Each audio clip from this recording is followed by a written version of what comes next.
Hello everyone, I'm back, and we're gonna be hacking a bit more today. Stuff for the rebalance. So today will be a bit different, where we probably won't be doing all too much direct stuff on the rebalance itself. For FE10, what we're most likely gonna do is fiddle around a bit with the maps, because one of the ideas I had for the rebalance is adding new maps, and we obviously haven't figured out how to do new models yet, and thus can't like make custom maps by ourselves. But what we can do is we can reuse cutscene maps, and we can not change the terrain looks-wise, but change it gameplay-wise. So we're gonna go through a couple of maps, see how implementable they are as gameplay maps, and decide when and where we want to add them. That's pretty much my goal for today. And today's also gonna be a relatively short stream. 3 hours is what I have planned, because I still need to like get a couple more things done for the Mang stream, the CMU stream. Which will be in 5 hours, so, but that shouldn't take too long. So, 3 hours is what this will be. So, I already have it open? Oh, I do. Let me just see if that's the correct one. Yeah, it seemed to be the correct one. So, let me just get these out. Close that one. So, if we go to the maps section in Paragon, let me know how the sound is with the background music and everything. I just put the stream music playlist on shuffle. If you guys have any music wishes as well, please let them come. So, how this is working is you have the B maps here, which are intended for battle. These are the actual maps you fight on. Audio's fine, nice. But then you also have E maps here, so event maps, and these are used for events. You cannot always see which one this necessarily is all that well. I'm back. Oh, I hope my audio wasn't in there, because I just realized I forgot to pause the video. Where did I write it down? Oh, I think it's the other one. Hold on. FE10. Well, I gotta get my document. Here we go. Notes. So I can show you briefly. I'm also gonna talk about some other things I wanted to add, but me and NX yesterday went through pretty much all of these maps just in the map window, to try to get a gist of which ones could potentially be used. And some of them I also just wasn't quite sure what they are being used for, so I was like, okay, let's test them out, let's see if they work. And I think you can do a lot with these.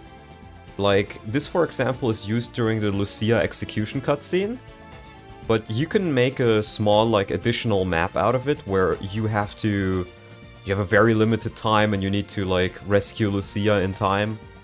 And you get to like play as the Grail Mercs from the outsides, and then Joffrey charges in. One of the other ideas I had was we're gonna make the Joffrey squad an actual third route. Because how the Joffrey squad works in vanilla is they get like a handful of maps, but none of them really matter. And they all feel like filler maps. Like, story-wise, they're fine, but the issue is your units are super high level compared to the enemy on all of those maps, so it feels more like a chore to play through them that gets you like a couple more items rather than something that actually helps you train your units, or something with like its own army, so to speak. They all feel like afterthoughts. And I was thinking, okay, if we're gonna add more maps, let's make Joffrey's squad a full army. So you have 3 armies, which then get divided into 3 armies in the army split. which we can now influence as well. So, what we gotta do for that is... Hold on. What's wrong? Chapters. We will go to chapter 1.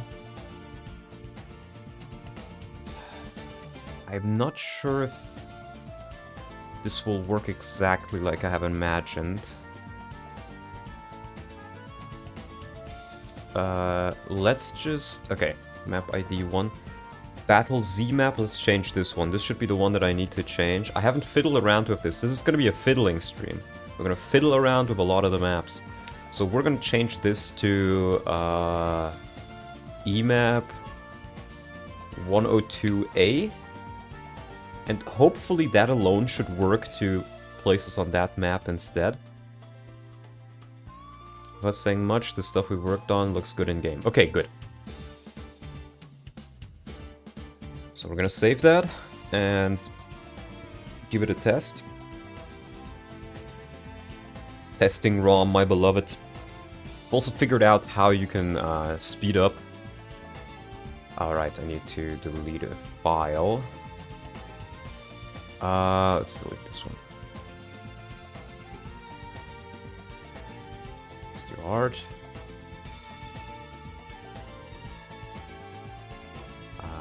That doesn't seem to work.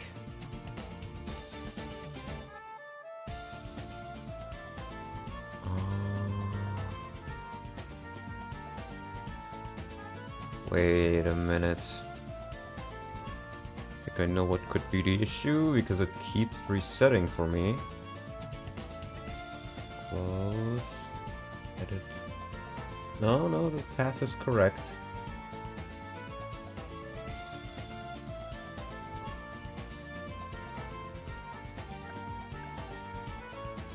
I probably need to change it in the script, actually. That's probably what it is.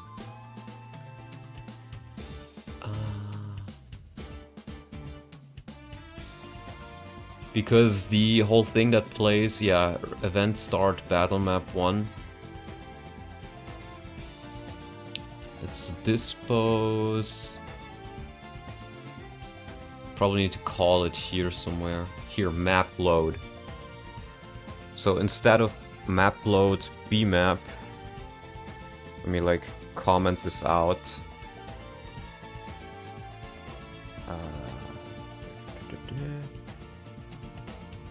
We're gonna do map load emap 102A. Yeah. Save. When the dawn is slot. Yeah, hello everybody watching, in case I haven't said it yet.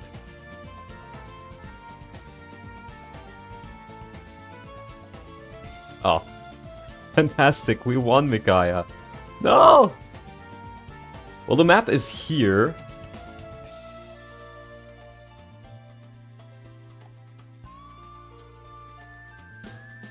But nobody's placed on it.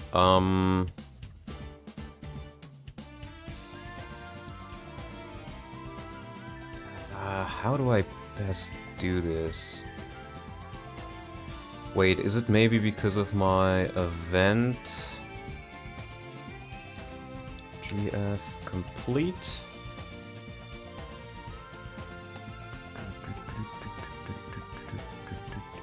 Yeah, let's put this onto... see if that's the issue. Good job, Micaiah. Good job, Micaiah, indeed. Compile. Save. And we'll go and test it.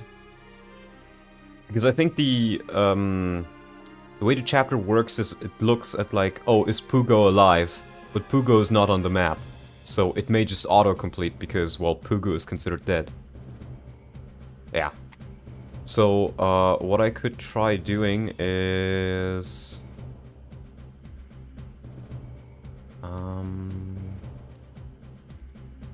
GF complete.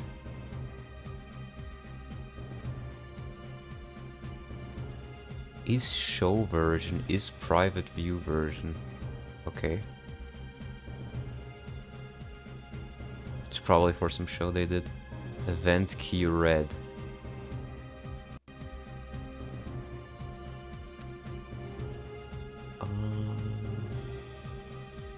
Okay, let's see where else this is called. I do not check the Discord. Okay, let me mute the stream because I don't want to spoil people.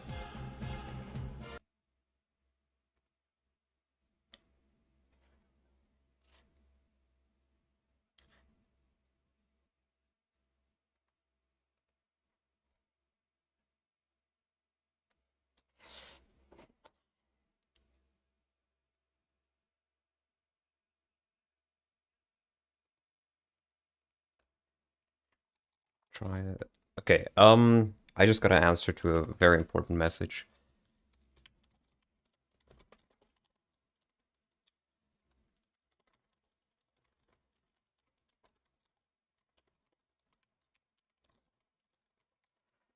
Okay. There we go. Not gonna spoil you guys on what's gonna happen in the CMU potentially today.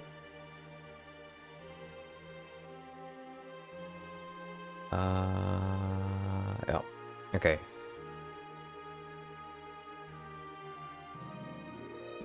Thank you for that, Azafure. That's gonna be very fun.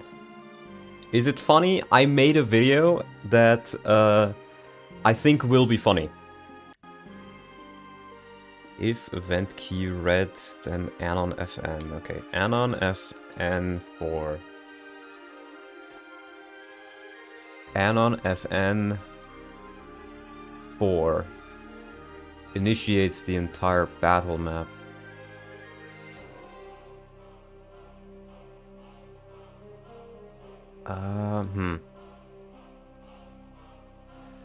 You know what? I should probably just use the debug map. I think that one. Can you even complete that one? GF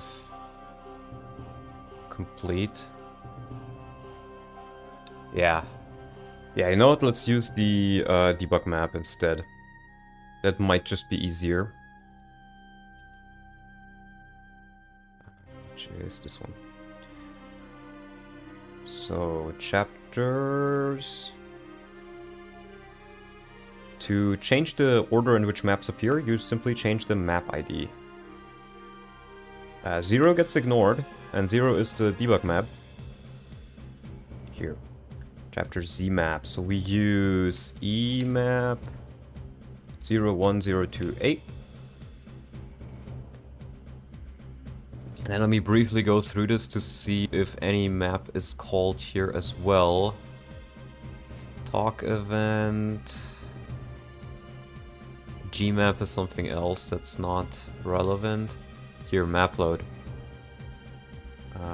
Emap.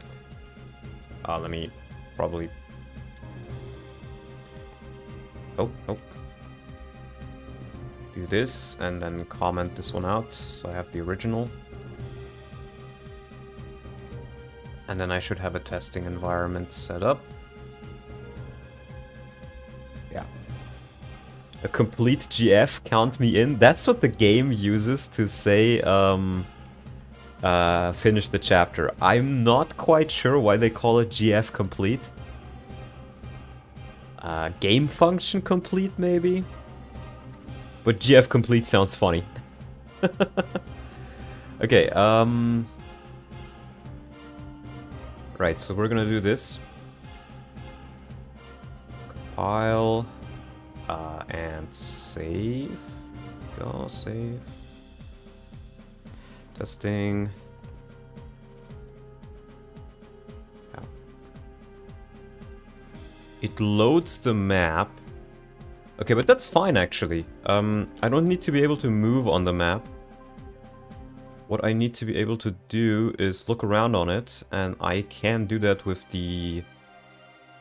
Where is it? Relook settings. Hold on, it was Shift D. Yeah. Let me decrease the speed. Okay, this is the map we have. I get the feeling this might not be exactly perfect.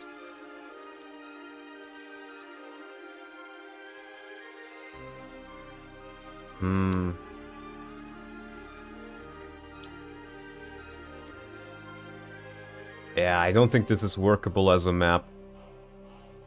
It looked a little bit better in the menu.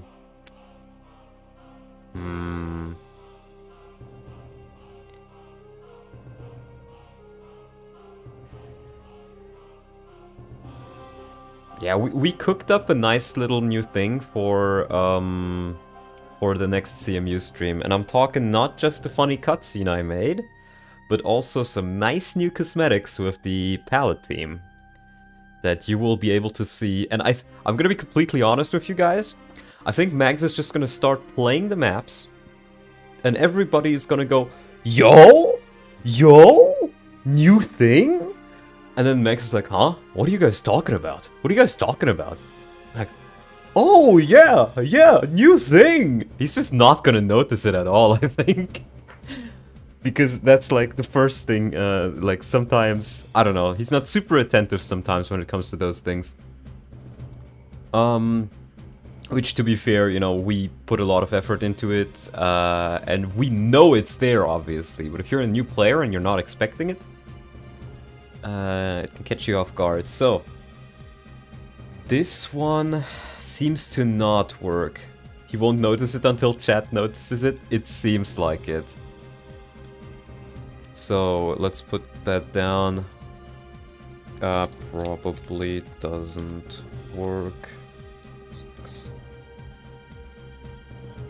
That's a bit unfortunate. So the next map I have is 106A. Hello, Yanichu! And 106A... It's that one. Compile. Save. Oh.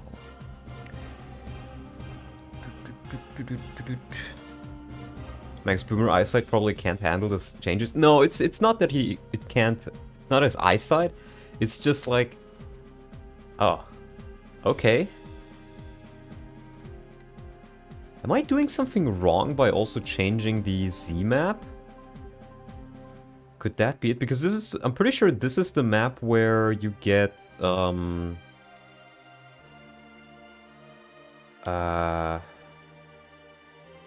yeah, this should be the map where you get Voluk with the houses in here and everything. Like, this is the area where you get Voluk.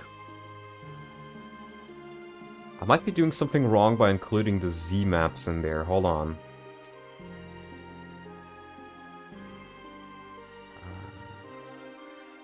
Because Z map is the height map, I'm pretty sure. What if we just don't load any?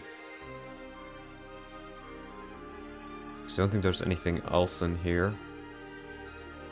Let's try that. File, save. Joking about his age, fair enough. Oh, then it doesn't start. Okay, who would have thunk it?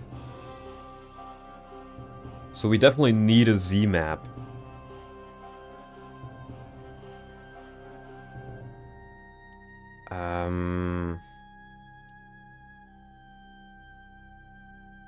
Or maybe Z map could stand for battle map, because in the game folders, Z is for battle animations.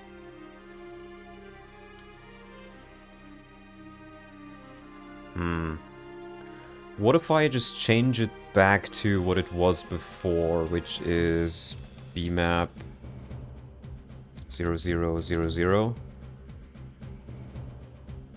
Because the code loads the map in anyways, right? Let's try it out. Oh. Here, save. 27, why must everyone call me old? I'm 22, so you're old. Nah, I'm just joking. 27 is not old.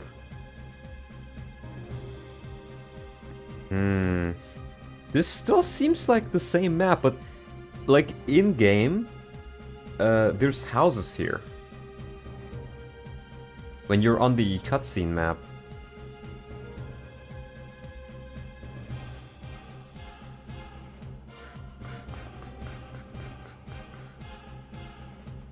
I remember when these maps were all orange 3s, so true.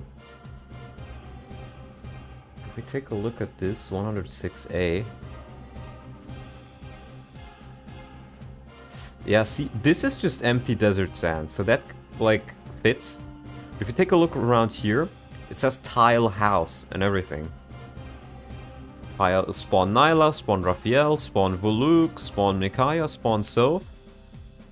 This is where you recruit Voluk in the, like, cutscene on the base conversation. Or I think it might even not be a base conversation, it might just be that you get him here. But for some reason it seems to ignore everything that's above this. 106B, let's check what that one is. It takes a little bit to load. Oh, that's the ending cutscene for the whole Toro Neo thing. Okay. Okay. So why does this one not show properly? Chronological age is not the only way someone can be old. I've been told by some people that I am older than, I sound older than I am. Not just like in the voice, but also in the words I use sometimes. And other times I obviously also just use Zoomer brain rot lingo. Because why not? Let me see, so... Re-event start. What if we put this one in there as well? Re-event start. And the instant dispo. Let's put all of that in.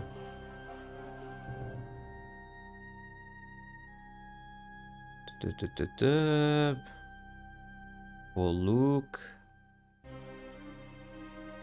Emap, instant dispose.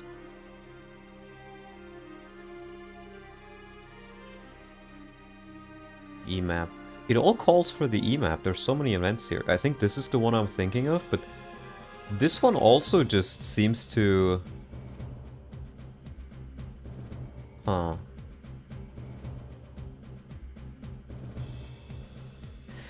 Let's copy this one in. I have another idea of what could work. Into the script.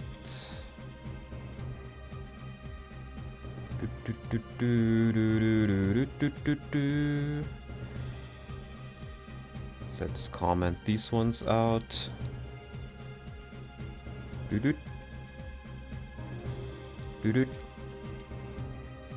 Maybe that's actually maturity? Yeah, maybe. Fair enough. Boomery Zoomer a lot of done versus Zoomery Boomer Mangs, pretty much. I have a Thorgrim tier beard. Everyone thinks I'm 10 years older than I am. It's kind of crazy. I remember when I let my mustache and hair grow out when I worked at the tech store still. And, you know, it just was like that for a while, but then, you know, my colleague and I, we went to the barber. And the next day I came in, everybody was like, oh my god, you look like you went from 30 years old to 20. to 18. I was 20 at that point, I think. Or 21, I don't quite remember. A membership from Norian, 10 months. Thank you, Norian. Very nice of you. Babyface Davis surprised me. He did it for a cool cause, aka getting 5k subs. It feels weird to see Davis without a beard. It almost feels like he's naked. He's missing something. But I think that's more so because we're just so used to seeing him with the beard. I don't think it necessarily looks bad.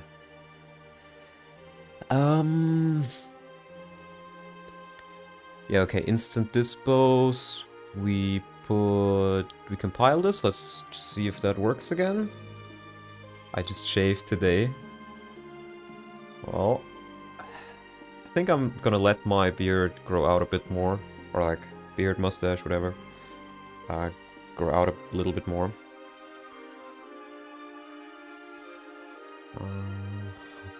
Okay, what if...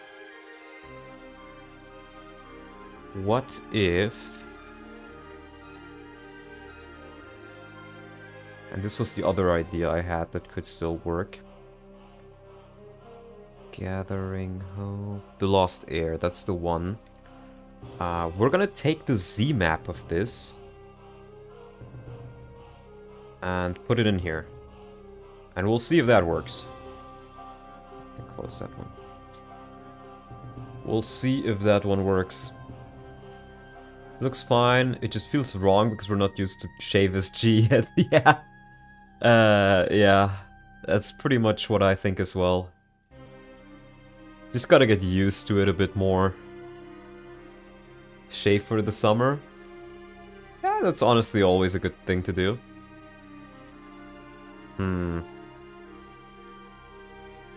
Still doesn't seem to work, but it's so weird because the houses are supposed to be here.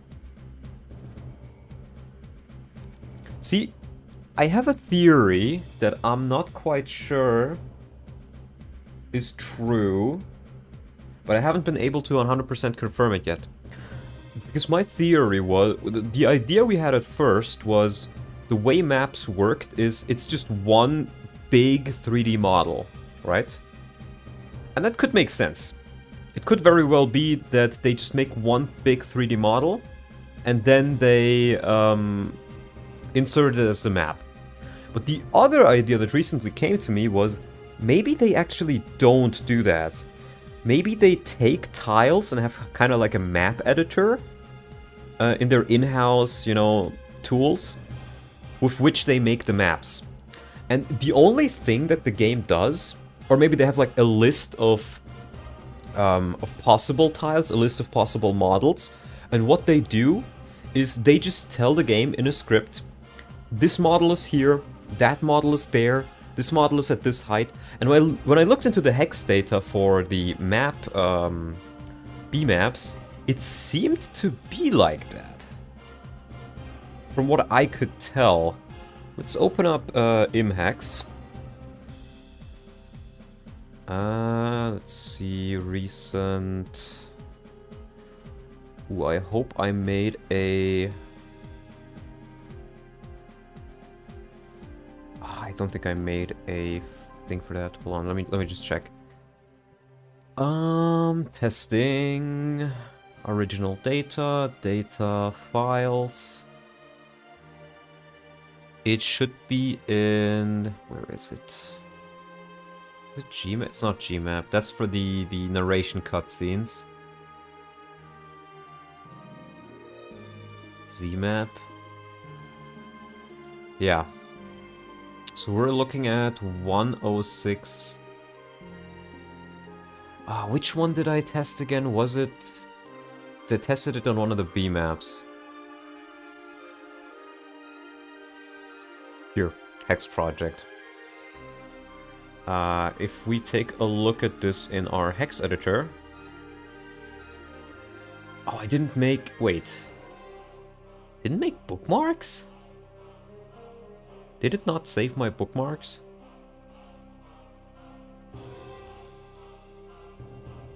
That'd be unfortunate. I worked a good amount on those bookmarks.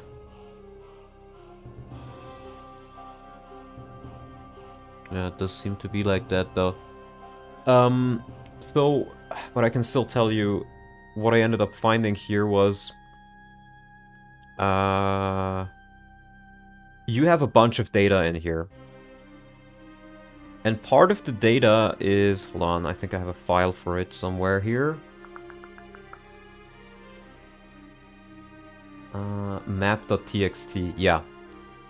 So it tells you have map data, map description, Then you have models. Hi there, if they position everything by hand in a script, that looks like very gross code, but I guess if they use tools to edit it, which I assume they do, it wouldn't be too surprising. Yeah, I agree. I think they have some in-house tools we don't have access to that they didn't ship with the game. We have stuff like Candle 3 here, Treasure 1. These are all map models. Panel index, I mean, I can show you guys.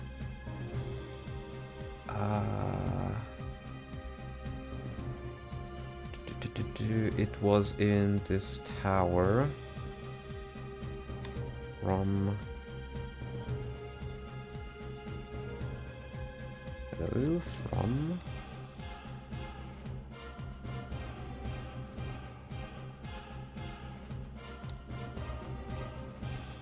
Why is this not working?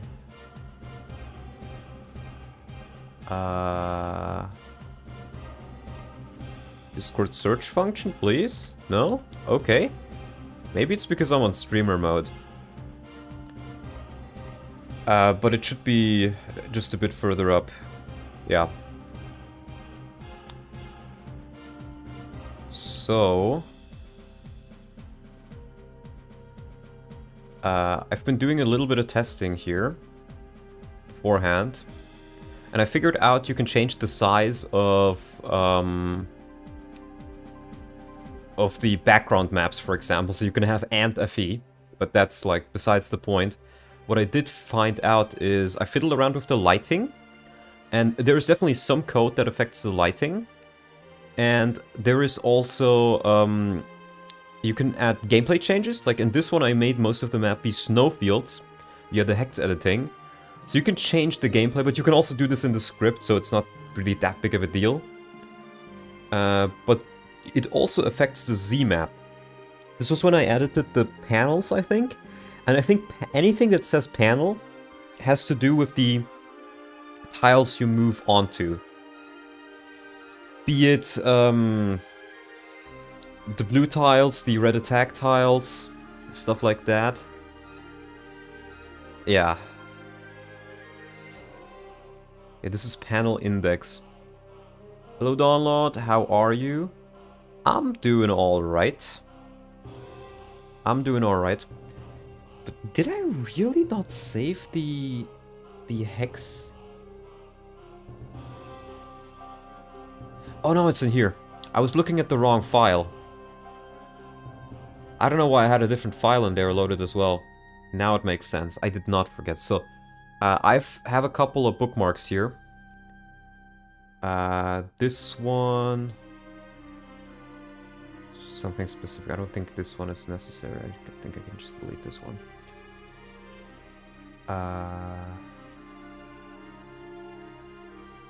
Did it not save my comments? Or did I not make comments on everything?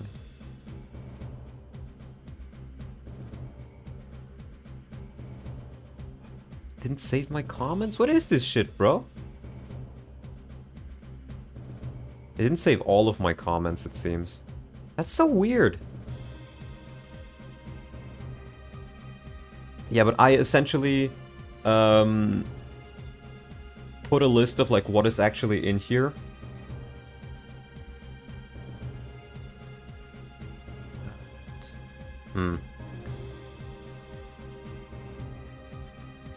And I figured out some stuff here. What I essentially did is I went through these, let's call them data areas.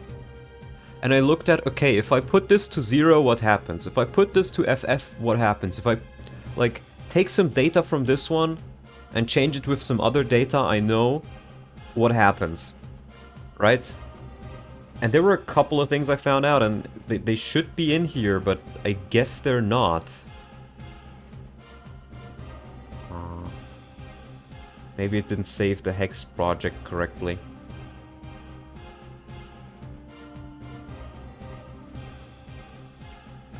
Yes. No bookmarks created yet. I don't know.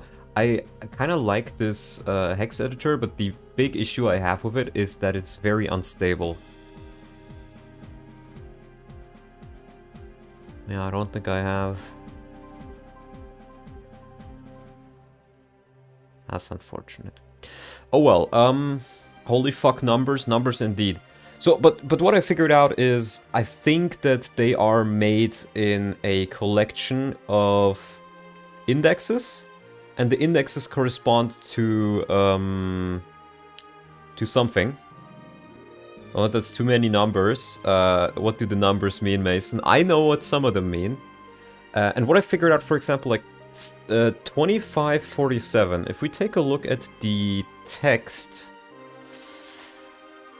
25, let me search for it, 2547.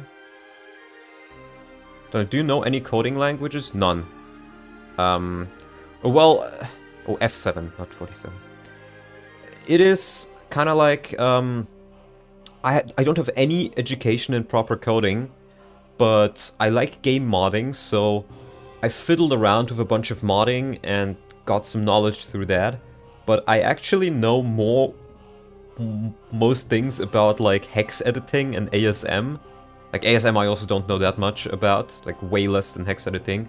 But hex editing is actually what I know best out of any quote-unquote coding languages. I know this is not really a coding language, but it has to do with coding. It's pretty much just the raw data. So I know my way around this. But I'm gonna learn C coding soon, because I will probably be needing to write a couple of custom skills for the rebalance in the future. Yeah, sorry. What I wanted to do was 25F7. It's not in here. Oh yeah. See, this is what I think I was thinking of. You have in unique panel... you have these Japanese things in here. And if you put them in, it's like Snowfield. Oh, okay. So this is the Snowfield ID. And what I did is I took the number for Snowfield and I put it somewhere else on the map. And then it worked. Trial and error is the best way to learn anyway. Yesn't the thing is... you need to have a little bit of an example, ideally, because I have barely any idea how C works in the case of the syntax. I know the general gist of how coding works, like, right, you go from top to bottom, if statements, all that shebang. I know the general gist of that, but my real question would always be, what tools do I actually have at my disposal, and how do they work? Because what Paragon does is essentially it takes the data from the scripts and it converts it to C, essentially, if I recall correctly. Hi, Emil! So this is pretty much C, but there's also a couple of things which are different. Like, I'm not quite sure what callback exactly means. It's just call the event, but then there's also definitions.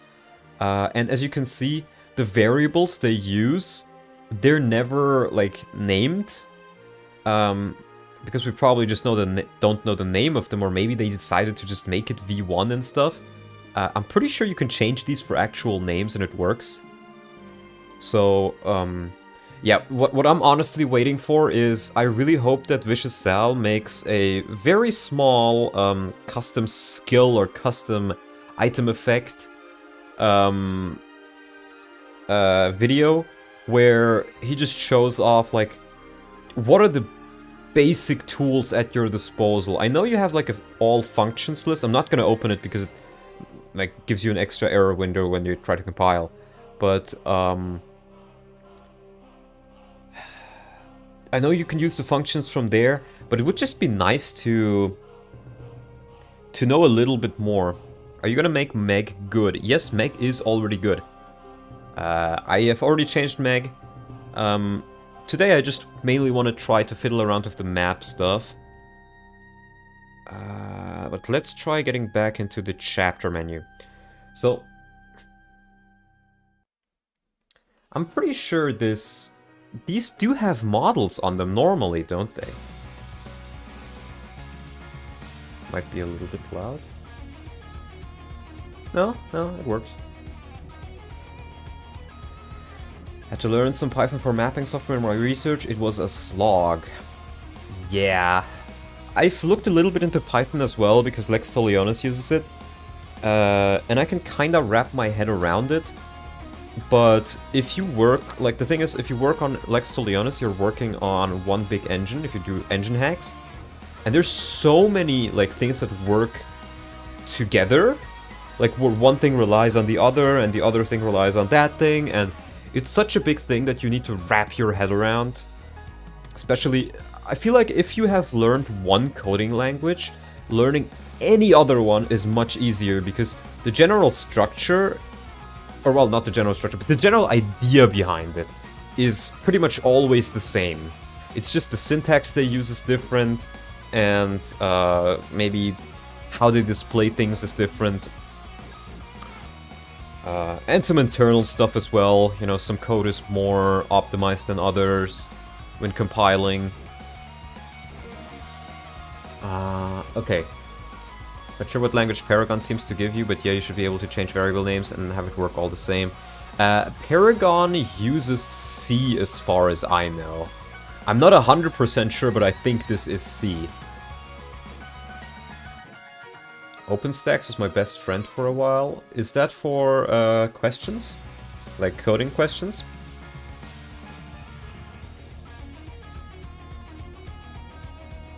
Let's see. Hell if I know.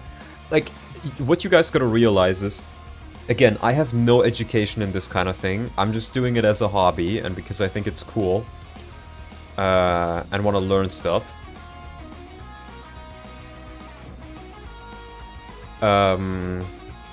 So I'm just learning as I go along.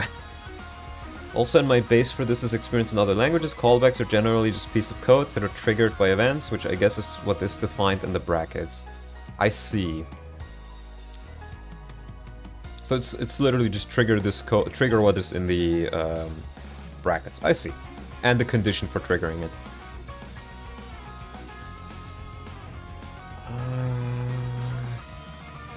I'm just trying to figure out, right? Theoretically, there should be something in this that changes the height map or decides the models that are used. Because I'm pretty sure if I load into this, I still have... Yeah, I can actually load into this relatively quickly. Let me just swap these around again. I'm gonna go bmap 0101.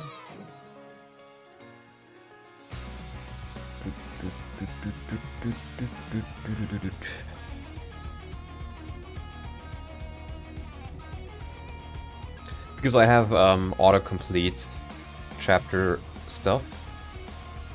Wait, now it's called 0? Did I mess something up? What the sigma? Ah.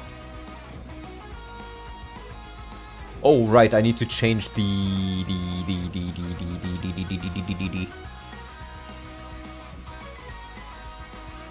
Let's revert all of this. Compile. Oh, wait. There we go, there we go. Now it should work. F1, yeah. Save. Test.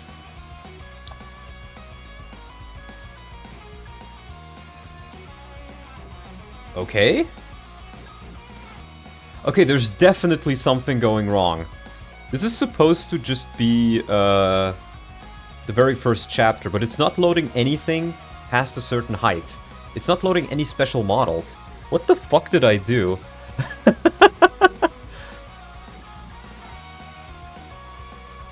What the fuck did I do?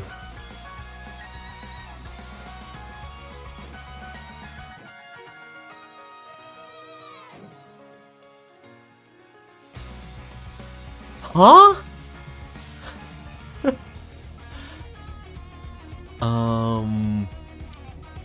Okay, let's go back to what I did. I changed the map ID. One is correct again. But now it should use bmap. The script should also be back to normal. Make sure the units are not just under the floor. They are under the floor. But that has to do with the height map. Like, they are here. You theoretically can move them. But they're not supposed to be that far down. Like, it's almost like it's loading the top part of the model, but the Z-map is not correct. Maybe it uses some data from the test map? What if I turned this back into 00000? And then in this one, where is the stuff? Let's comment this out.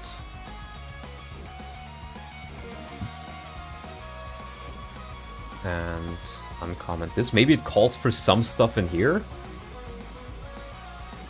Are you sure? Yeah. Already read that.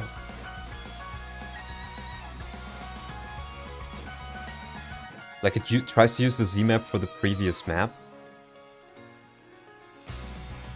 No! What the fuck did I do wrong? Wait. Oh, I'm so stupid. The free look cam is still on. Oh my god, the free look cam was still on, so I was like zoomed out all the way here. Oh god. Okay, oh god. Yeah, okay, now everything makes sense. Now everything makes sense. At least in that regard.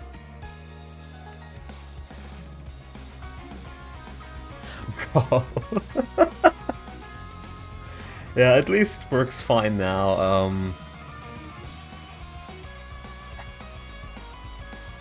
Okay, let's go back to this one.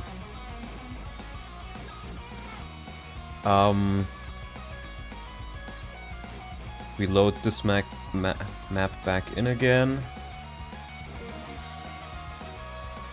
Do the instant dispo. Let me check the dispo for that map, maybe.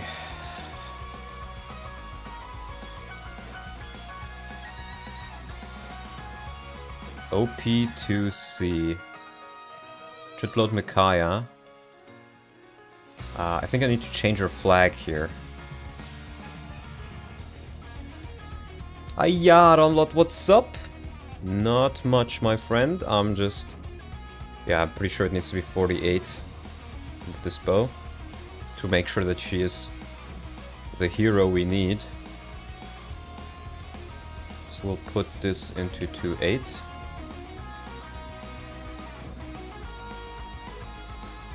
And we'll go back to emap 01068. Yeah, that's pretty much the only thing I can change. RID is the commander ID, I think. Let me put that in a translator. RID base Duke Tana's mansion. Oh, that's for the base. And then the second RID? I think it's the base background. Dane hideout daytime in front of the door. Okay. Terrain name.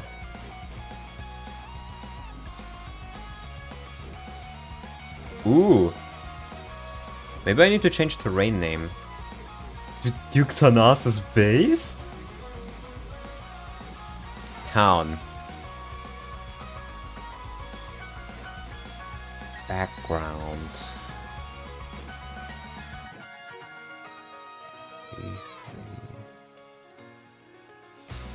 E3.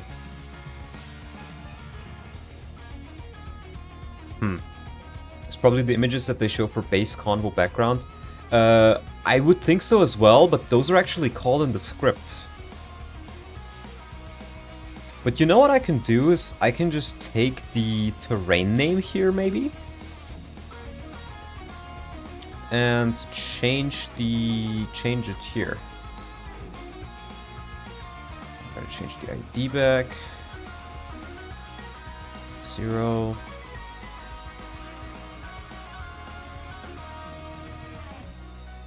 Yeah, let's try this out.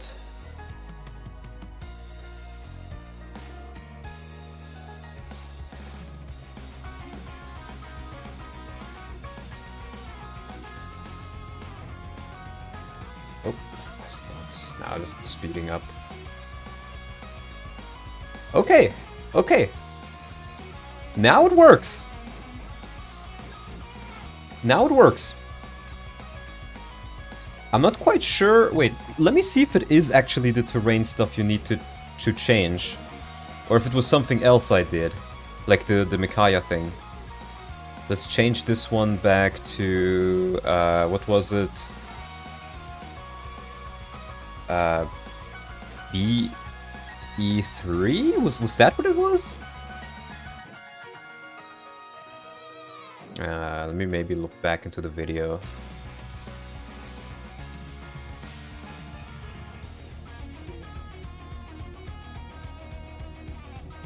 What did I change it from? BGE3. BGE3. Let's confirm that this is how you make them work.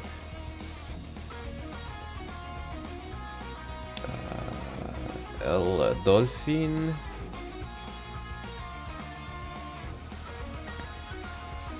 Okay, no, that is completely irrelevant. The only thing I needed to do was make sure that Micaiah is a hero. Or considered a hero in the bit flags. Yeah, so this is the map that's used in the event. This is where you talk to Voluk. And as you can see, you have a bunch of sand here. The sand here doesn't really matter. But I think you could probably rework this into a map. If you do, you ideally probably want to... actually, it probably can't really be rotated because the opposite side here, like on this side... not quite sure. Can I... let me see the free look settings again. Backward, forward. Decrease X. Field of view.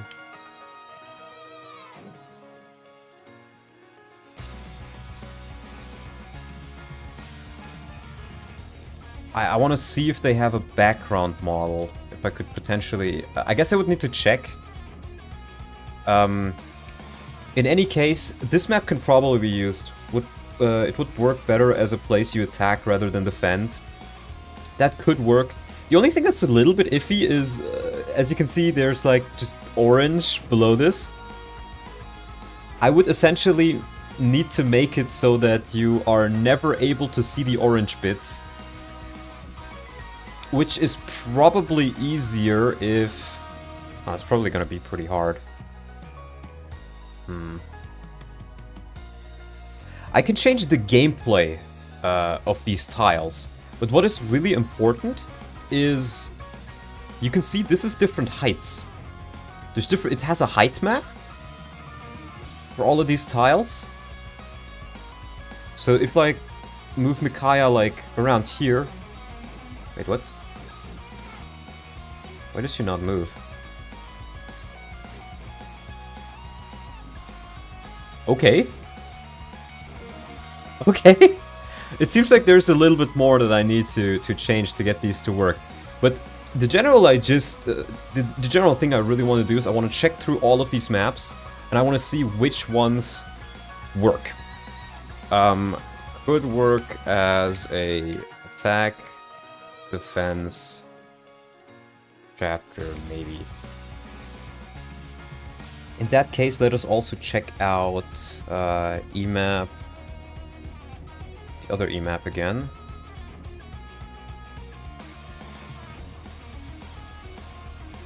Which I think I always need to change the Z map as well. So yeah, we changed the Z map. Then we change this to E. I gotta change the dispose.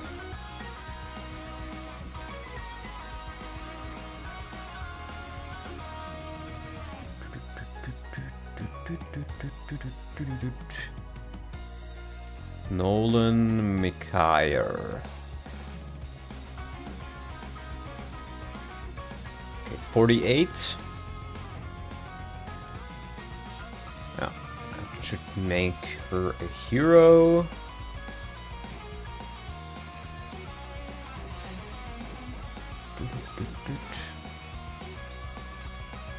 Let's test it out again.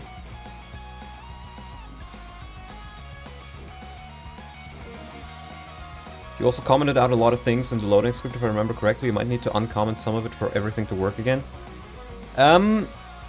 You could think that.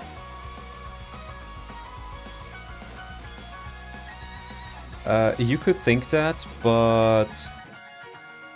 So what I commented out is this loads the debug map. This loads the background music. This loads an event. SFX, I'm pretty sure that is sound effect for the sand. Sally set by group, this means deploy the units in this group. Instant dispose and instant dispose first. I'm not quite sure what first is, but instant dispose is just load these units. This is pretty much all just load these units. And then instant hero focus, it focuses the character that is set as the hero, which, if you put it on 48, should be Micaiah. Oh, I know what the issue is here. Re-event start. I gotta go to this one. I gotta open the script. 2. I think it's 3 that I need to change or need to add in.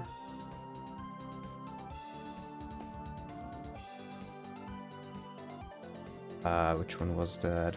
I'll just copy this one. Oh wait, that's the dispose. So change the dispose there. And then re-event start. Talk event. Here, re-event start. Map. It seems like you need these two and you need the dispose to have a unit on there. Maybe? Save.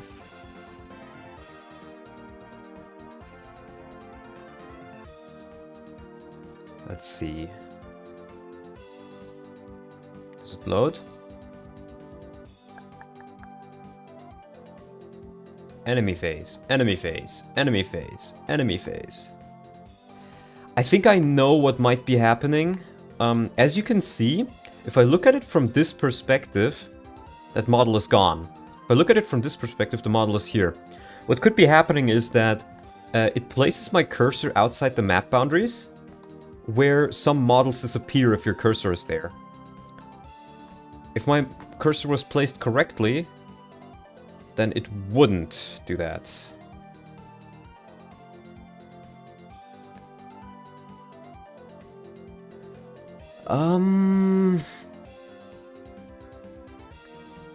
Let's see. Kai's around here.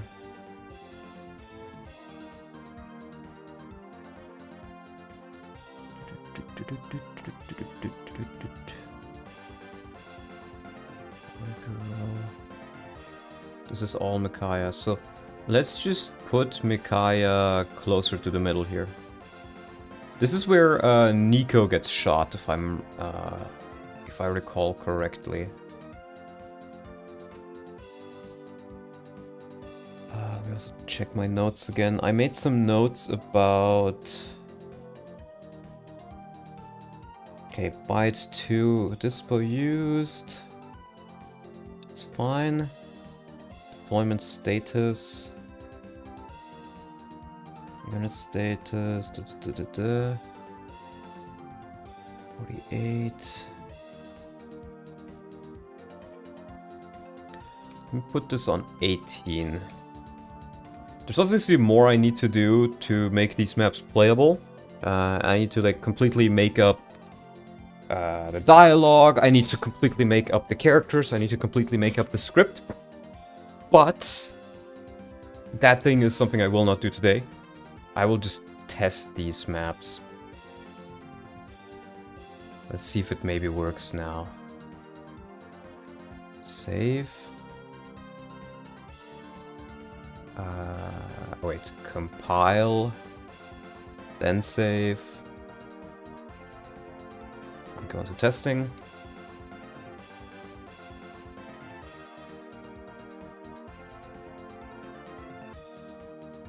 It doesn't seem to want to load Micaiah in.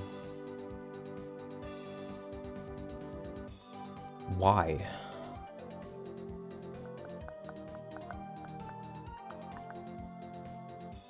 What did I do different?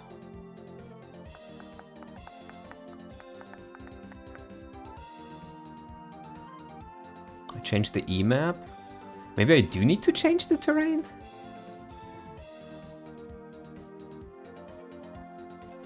Let's just try it.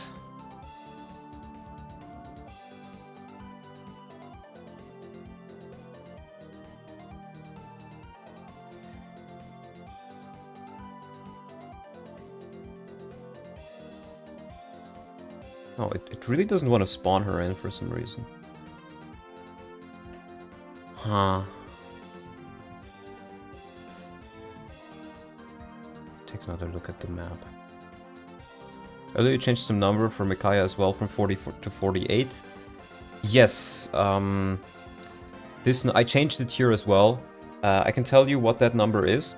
So these these 4 bit flags. The first one is which dispo are you using? Are you using common for cutscenes, normal, or hard? There's 3 different numbers here. The second one is the unit number, which always needs to be unique unless you're calling the same reinforcement, the same exact reinforcement twice. That works. Then it can stay the same. Otherwise they will not spawn. The third one is the deployment status. 18 is usually for new blue starting units. 04 determines like use stats from previous chapter. 1C says they're force deployed. And then the last one is unit status. It is things like you don't have any stat variance. And this one is actually pretty cool. If you put this to CC, what happens is there's no stat variance, and you become the commander of the army if you are the highest in the dispo order. So what you could do is you could have a commander, and if the commander dies, then the character who is also designated as commander but lower in the ranking order becomes commander instead. And I think you can do a lot of cool things with that. You can also do auto leveling. And there's a lot more for this last one that I haven't noted down. But yeah.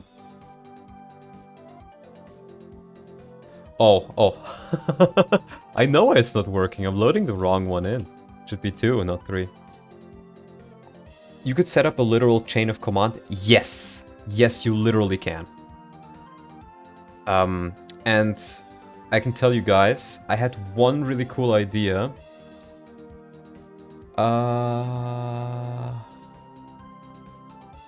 Here. This was an idea I had very early on. I want a map. So I'm gonna add a lot of, let me note this down first. I have noted down a lot of characters, a lot of like bosses, which I want to make playable. Some of them from FE9, some of them from FE10. You could argue that they don't fully fit in. I don't really care. It's my hack.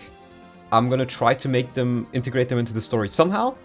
Because most of these bosses, you don't need to kill. They're optionally killable from FE9 and FE10. Like, I think Lombroso, I will probably just... Yeah, he should not be in there. I will give you more characters, and because more characters, more fun, right? I want to make it more Iron Man-able. But then, to also incentivize you to actually use everybody, before the tower, you're gonna play a tower map, where you defend the tower from the outside against Disciples of Order. It will be like a huge defense map, where you have to try to defend as long as possible. And, the longer you survive, the better of an outcome you have on the tower maps. Like, if you immediately die on the first tower map, you will have enemy reinforcements attacking you from the back. But if you hold out longer, then you might only get them in map 3. And if you hold out very long, then you're not going to face any reinforcements at all. Doesn't Radiant Dawn have enough units? Yes and no. There's a lot of units I want to... there's a couple of units I want to add just because they're cool. There's a couple of units which... You could say that, but I don't know. If I'm going to add a third Joffrey route, which I think sounds very fun, then having a couple more characters would be cool, and I'm going by the structure of more characters, more fun. They're going to be mildly integrated into the story, but I'm not going to have any OCs. So it would be a map where you have no good ending, where you just defend the whole time. No, the good ending is defending for long enough. If you manage to defend for a long enough time, then the tower will become easier. And you defend it with everybody you didn't bring into the tower. It will be... The idea was it'll be a map where everybody is fielded that is not in the tower. So you could have like 40 units on the map, 40 playables. That was the idea. I'm not quite sure how doable that is. Because I recall there was a map where this could work. If this doesn't work, then what I could also do is I could just use the finale of part 3 for that map. Throw your scrubs at enemies map. Yeah, the idea is quite literally that. Throw your scrubs at the enemies, try to hold out for as long as possible, and the longer you survive, the easier time you will have in the tower. The tower will still not be easy, even if you manage to defend at all. That's the idea. I want to make it actually challenging, and I want to make the player try to use, like... Because in Radiant Dawn, one of the big issues you have is that in the tower, your deployment slots are already super tight because they forced the royals to join you. So you only have like 10 slots of units you can actually use from the, like, what, 50 or something that you've got throughout all of the game. So it is very, very tight in deciding who you can bring. And obviously I can increase the deployment slots, I probably will. I will probably also just make the Royal Lagoons not force deployed on those maps. I don't really like the force deployments in this game. But this will let you... This will be a payoff for using any kind of unit. Any kind of unit, right? It means experience is pretty much never wasted.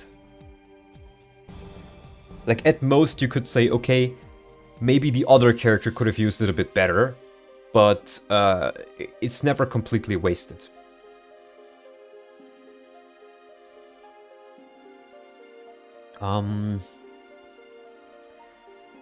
Yeah, so that was the idea for that. And we're gonna have a couple more playable characters here. You can pause for this. This is some ideas me and NX cooked up for some recruitable bosses. But I'm not gonna get into that for now. I want to try and focus more on the map. So, to see...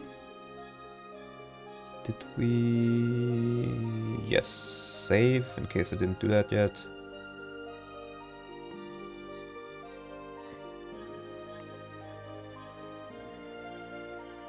Hopefully it should work now. Map like that has an interesting premise, half trying to defend with the characters you trained, but didn't make the cut for the tower, and half trying to keep the scrubs alive. Your scrubs alive if you want them alive. Yeah, see, this can work as a custom map. It won't be a big one, but this can work as a custom map. The only thing that's a little bit iffy is, again, you see the background here. Would you consider getting some part 4 units earlier? I'm thinking Sonicy at the end of part 3 instead, for example. Okay, so what my idea for part 3 finale was, you normally play it as the Ike squad, and beating the Dawn Brigade down is kind of a joke. They're so much weaker that it feels more like a filler map. Now, I am gonna make the Dawn Brigade stronger through a couple new recruits, and you will have normal mode experience gains, so your units will be stronger from that, and they might get a couple more maps for experience, so they might be more evenly matched in my version. I'm gonna have to see how it is then. But the original idea was, I changed the map so you play as the Dawn Brigade instead, and you have to defend against Ike. Their Ike and his group is all charging at you, and your goal is to still defeat as many units as possible, but you're playing it from the Dawn Brigade perspective, which should be a bit more fun, hopefully. But if they are going to be closer in power, then I will actually give the player a choice where they can choose who they want to play as. Either as Ike Squad or as the Dawn Brigade. Oh gosh, that sounds terrifying. Yes. And what I was also thinking is, if I'm gonna do that, you're gonna get Naezala in that chapter. And maybe Kurt Naga as well. This is pretty outdated, so don't pay it too much mind. But yeah. That was one of the ideas. So that will be more interesting.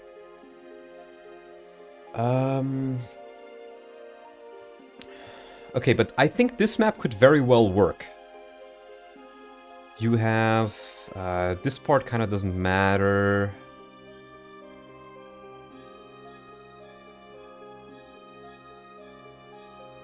But what I would essentially have to do is I would have to start the map like right here.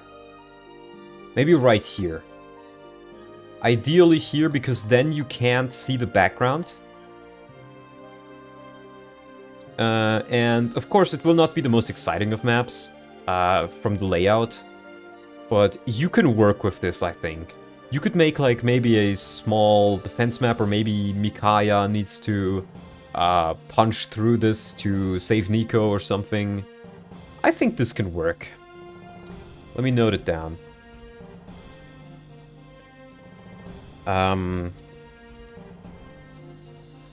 Possible early DB chapter. Push through and save Nico. Alright, Fiona cutscene map up next. Let's take a look at that one. I think it's this one. Yes. Oh, you'd make it so we have to go upwards in the map? I thought we'd have to push through to escape. Either or works, I think. I'm gonna have to see whatever fits more with the layout and the bosses and the characters you'll have. Because you won't have all that many at that point of the game.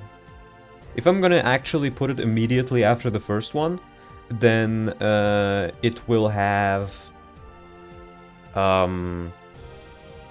it will pretty much only have Micaiah, Nolan, Leonardo. I would probably just make Nolan join a map earlier. Leonardo, Edward. Yeah. Problem is going downstairs is... Going downwards is the stairs on the right side leading to the dead end though, which is a bit strange. Downwards is the stairs on the right, leading to a dead end? What?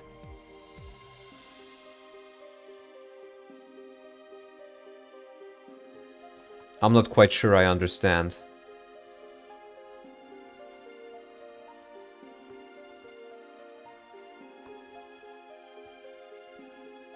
Left side.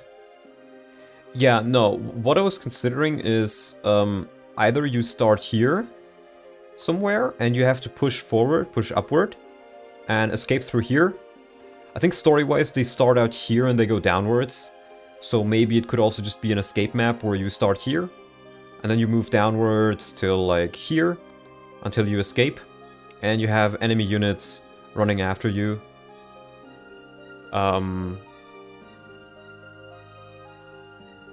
Like that could work.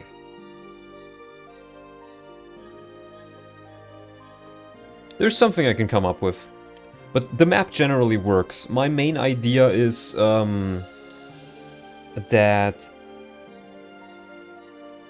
Or well, story-wise they go down, yes, that's correct.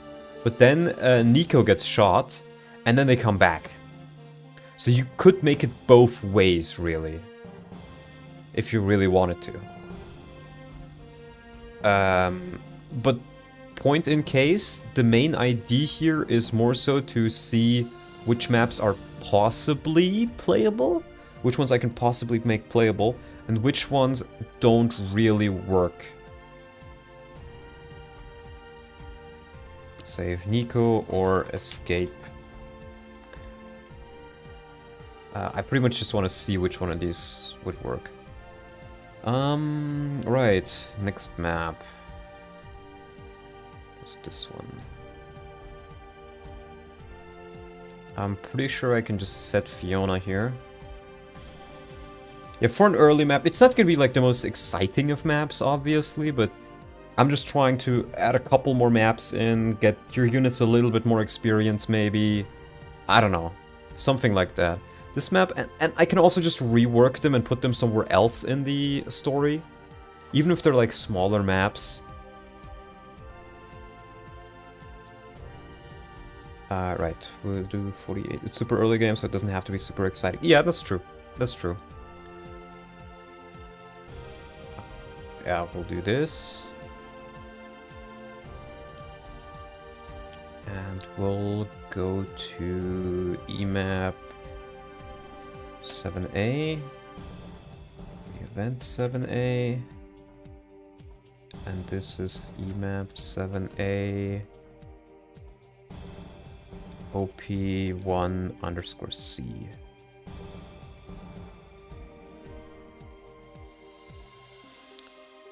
See if that works.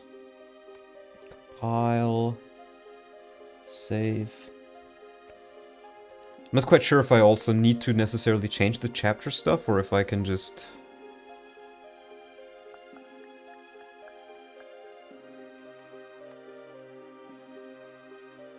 Okay.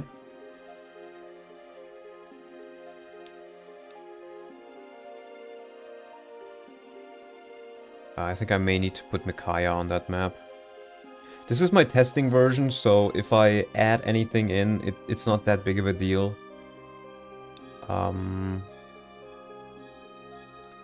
Let's just change this Begnion soldier to be Micaiah.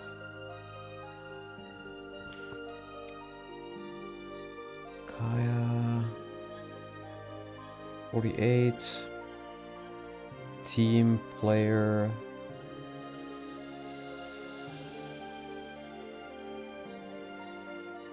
Yeah, that should work.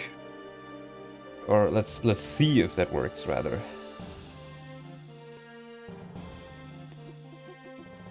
What's up, Callum? We're just doing a little bit of experimentation, see which maps we could possibly use for the rebalance. Going through them one by one, mainly the cutscene maps. And we'll see which one of them sound usable. Or look usable, rather. It still doesn't give me...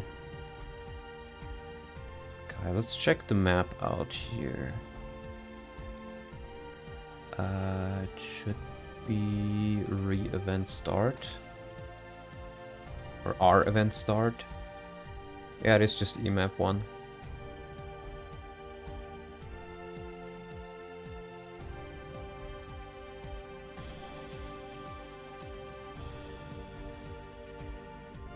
I guess I do need to change the chapter thing as well. Emap 7A. Means it'll take longer. I was hoping maybe I didn't need to do all of it, and just some of it would be fine.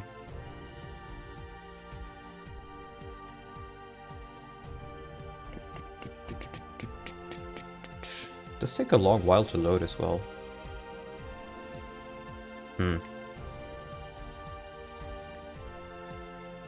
Stop loading. Why are you not loading? Wait. OP1C.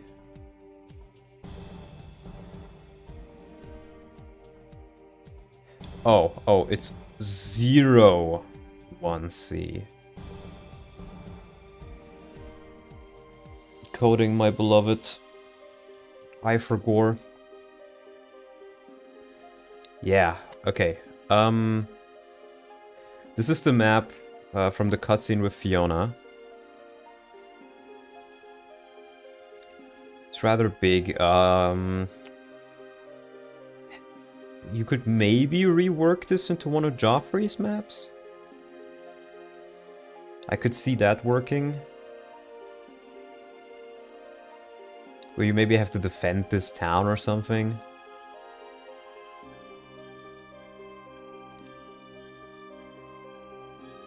That could work. Again, it's also rather simple in the terrain, but you have a couple of impassable terrains here. You have 2 thickets here that you can stand on. I could make this a thicket, or I guess this is counted as the thicket. There's a thicket. This could work. I'll note it down.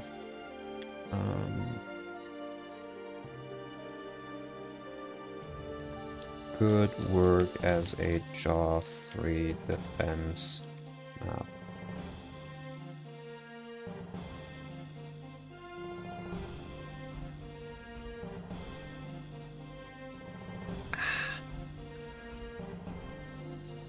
Yeah. Yes. And interestingly enough, Fiona here is level 14 on this cutscene map for whatever reason. Oh, these things are considered planes. I will have to adjust that, but again, the gameplay tiles I can change. It's the cosmetic tiles that I cannot change.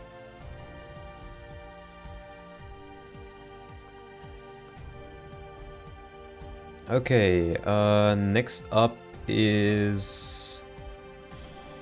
Yeah, this one I didn't know what it was.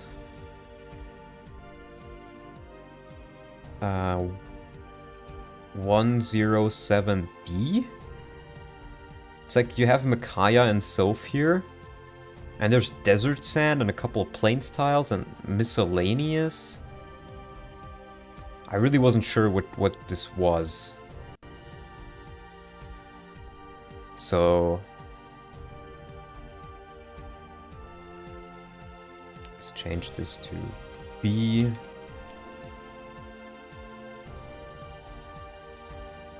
And I should probably put this... Grid looks a bit weird because of the height as well, you know, if it's possible to fix. I can change the height via hex editing if I really need to. I'll try and figure something out, but I just generally want to see if it even works. Or it could work for like a small map. Okay, this is just B. Now you see, this is weird. This one is called OP1C. But the other one was called OP01C. This is one thing I've noticed when hacking Radiant Dawn. They don't have a clear structure behind anything. It feels like there's 50 people on them and all have varying degrees of English skills. Like, some of the stuff like night is misspelled at least 2 times continuously. and sometimes you have 0, 1, sometimes you have 1. There is like no real structure, which makes you tell, or can show you that they were really rushed for this. Okay. Compile.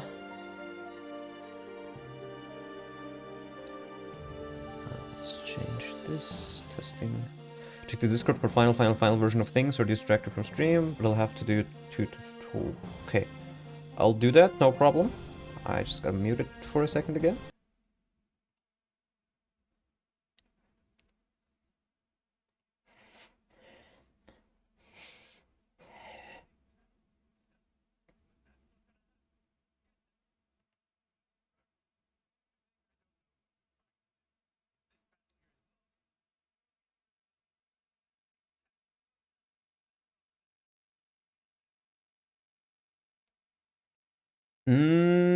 I think that probably works, Aza. I can make use of that. How much time do I have now? 1.5 hours, ideally. Like, that's when I'm gonna stop the stream. But if you don't have it immediately, then, like, let's say 2 hours, because I'll need a little bit of palette team work beforehand as well. And I still have a handful of other things I can prepare for that, so... if you can do the other voice clip I need... the first one I sent you with the video... with the YouTube video... that'd be awesome. That's the main thing I honestly need. And it's probably gonna sound worse because it's less and because it's, like, singing, but... we'll figure it out. Okay, let's go and test it. Okay, this one just worked.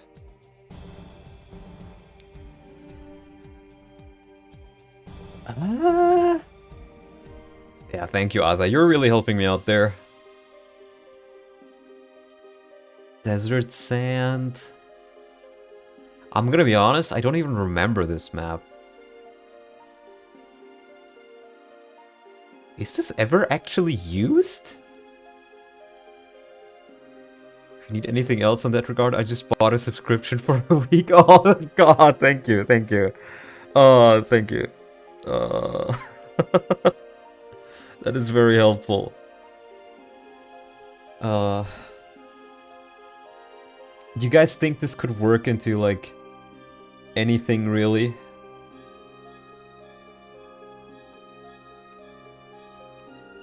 What maybe comes to mind for me is,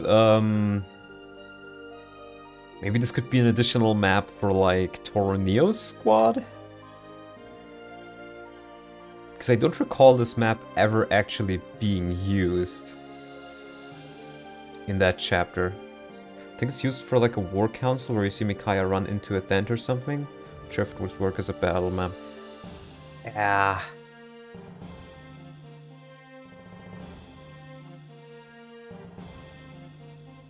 Like, maybe you could light the campfires or something. I'll just note it down as... hold on.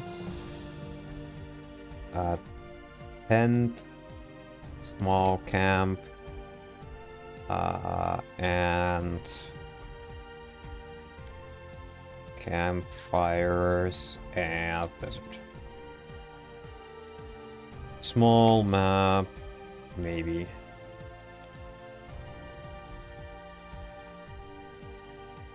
Yeah, the thing is, all of these cutscene maps, they're kind of iffy for maps. I think the ones that appear later are probably a bit better. This was another one I wanted to test. One thing that's kind of a missed opportunity is Radiant Dawn has one singular sky map, and it's never used again. Which is sad, because the mechanic, the idea behind them is not bad. Let's see, this was 2-1. And there's actually a couple of sky maps which are used for events.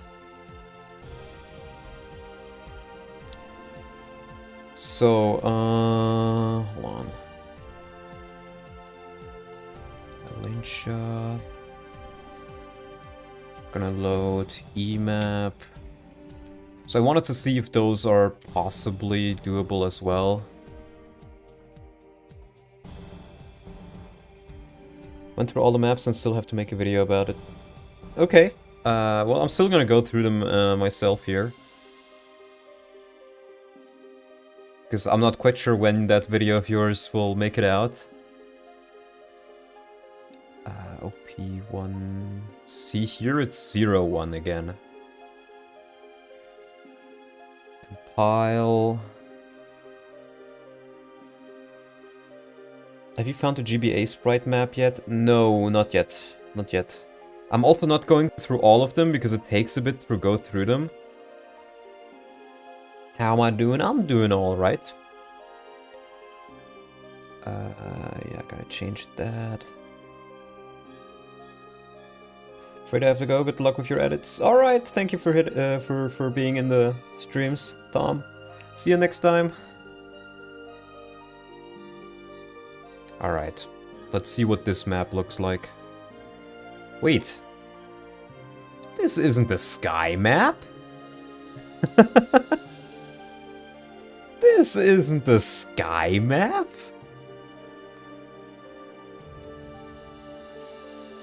It has a little bit of a lack of terrain on like the upper side. Maybe you could do a little bit here.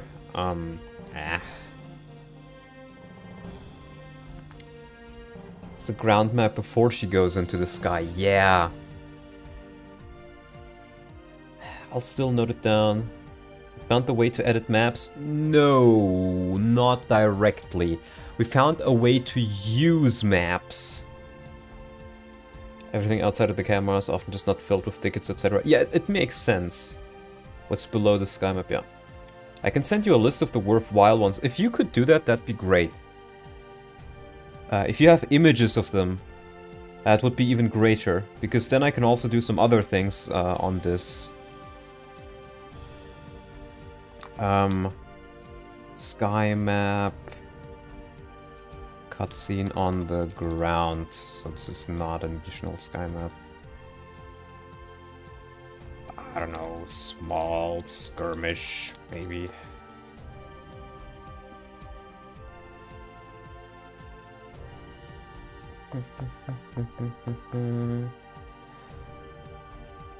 Next up we have... Yeah, this is 22A. Went through all of them and have all the images. Okay, nice. Not at the moment cooking, but yes, I have the images. Then I'll just look through them for now, because there's a couple in here which... Okay, Paragon, yeah, give me a second. Paragon sometimes chooses to wait a bit. Ally, let's make him a player.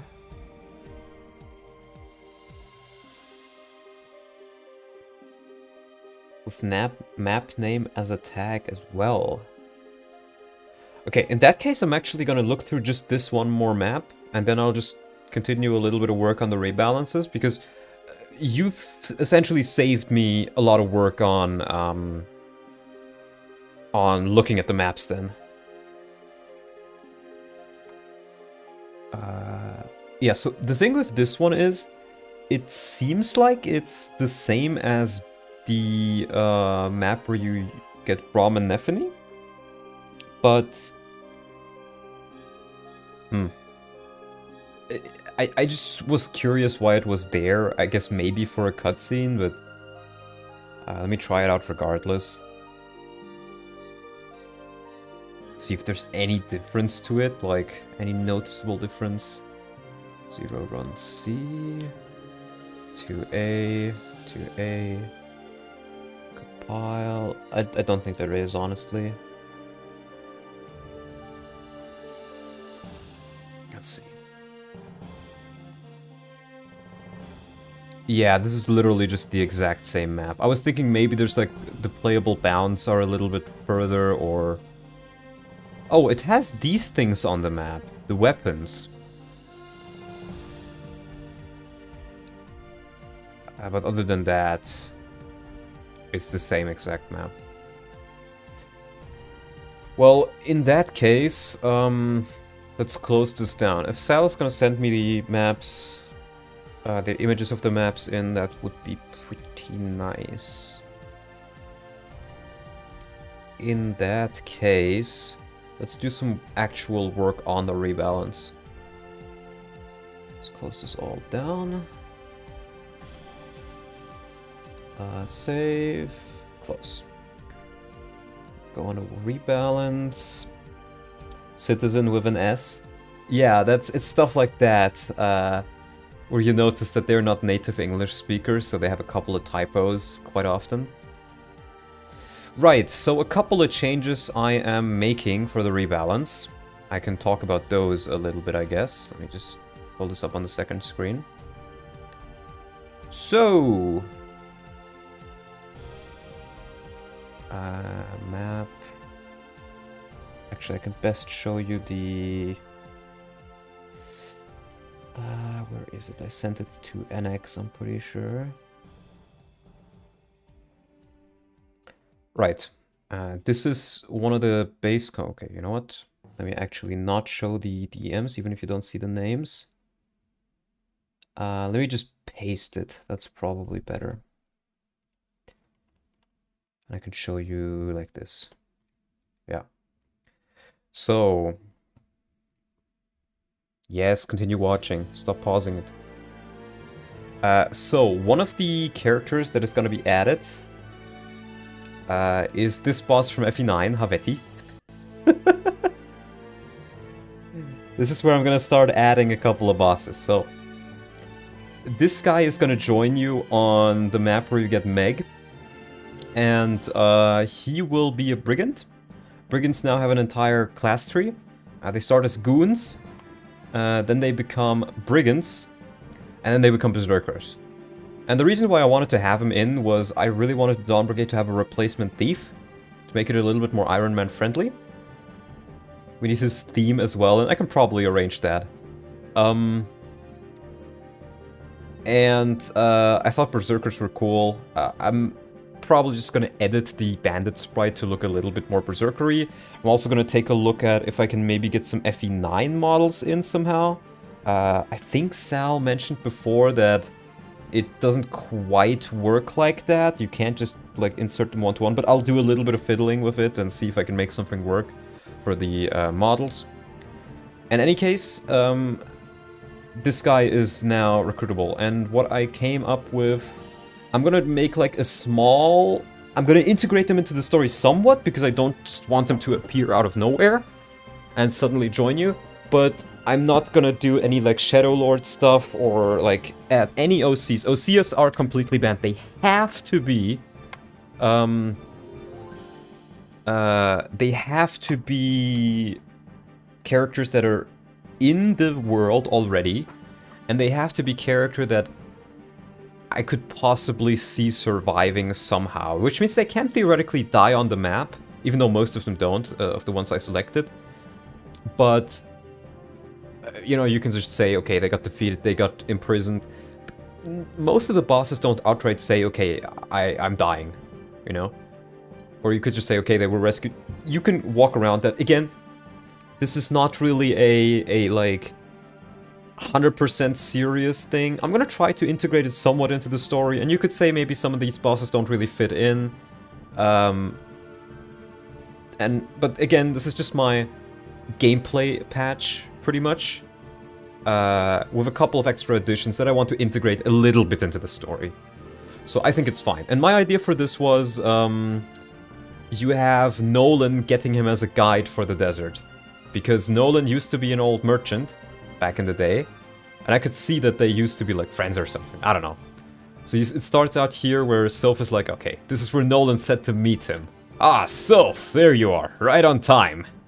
Is he here yet? He's probably sitting in the tavern. Say, how do you know this guide person again? We go way back. Knew him since we were kids. Got me out of some trouble more than once, and into it probably just as many times. We're here. And then you get into the tavern. Yeah, har, har, har, we probably don't need some grub. And Soph goes, What a shady looking guy. That's our shady guy, Soph. You don't mean... Yarro, if it ain't me matey Noise. Long time no see. Long time indeed, buddy. Found the treasure yet? Nay, but one day I will. What brings you here? Me and my buddy Soph here are in dire need of a guide through the desert. I figured you'd know your way around. Aye, you got yourself the right man. You'll get through in no time. I'll even give you a friend discount. You can pay once we reach the goal. Pay? Moving out in an hour. Get your stuff ready and meet us at the gate. Just like old times, matey. I'll be there. And then he leaves and Soph goes, that is our guy? Come on now, Soph. I promise you, you won't regret this. I just hope you're right. Again, I'm no writer. I don't even do writing hobby-wise. But when a little bit of writing is required, I'll try doing it. So the intention is not to make this a 10 out of 10 peak dialogue that fits 100% into the story. It is just, it has to be good enough to where they have a little bit of characterization. It has to be good enough to make sense that they join you. And it has to not take too long and not feel like a chore to read. That is my main objective, and the people I've shown this so far said it was alright. So I'll work with that. And for him, his personal skill will be that he can steal, because I don't want to make all brigands be able to steal.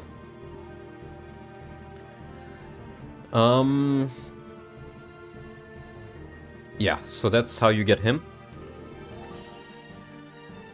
And let me see what else I have in here. Yeah, so he joins you on the map where you get Meg.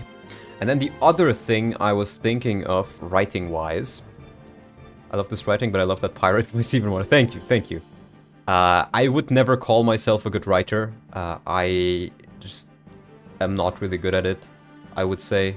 Or I can make it reasonably well, but I'm not an expert writer and I don't claim to be. So it works well enough. The other thing I wanted to do, let me go to here. I'm back. How's the stream going?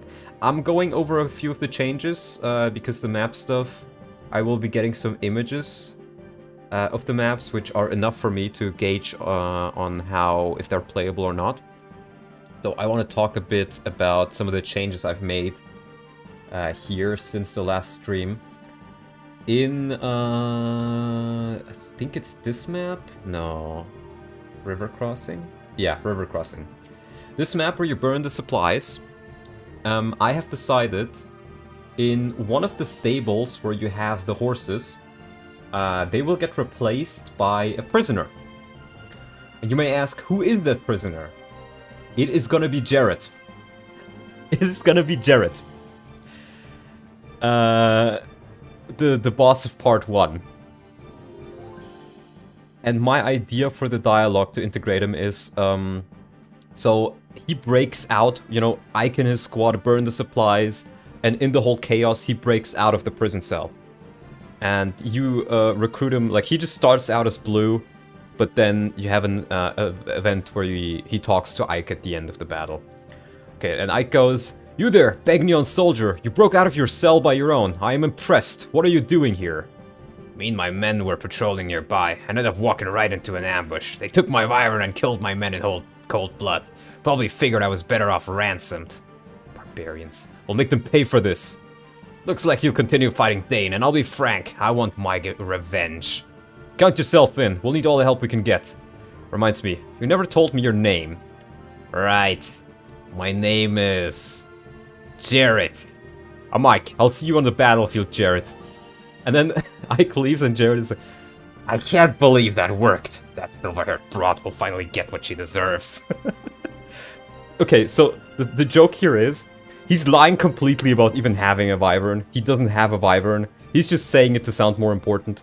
But the funny idea I had was, I wanted to add a couple of secret promotions or class changes you can get. And one of the secret promotions is you can get a wyvern for Jarrett. And this was decided after the dialogue was already made, because I just thought it sounded funny.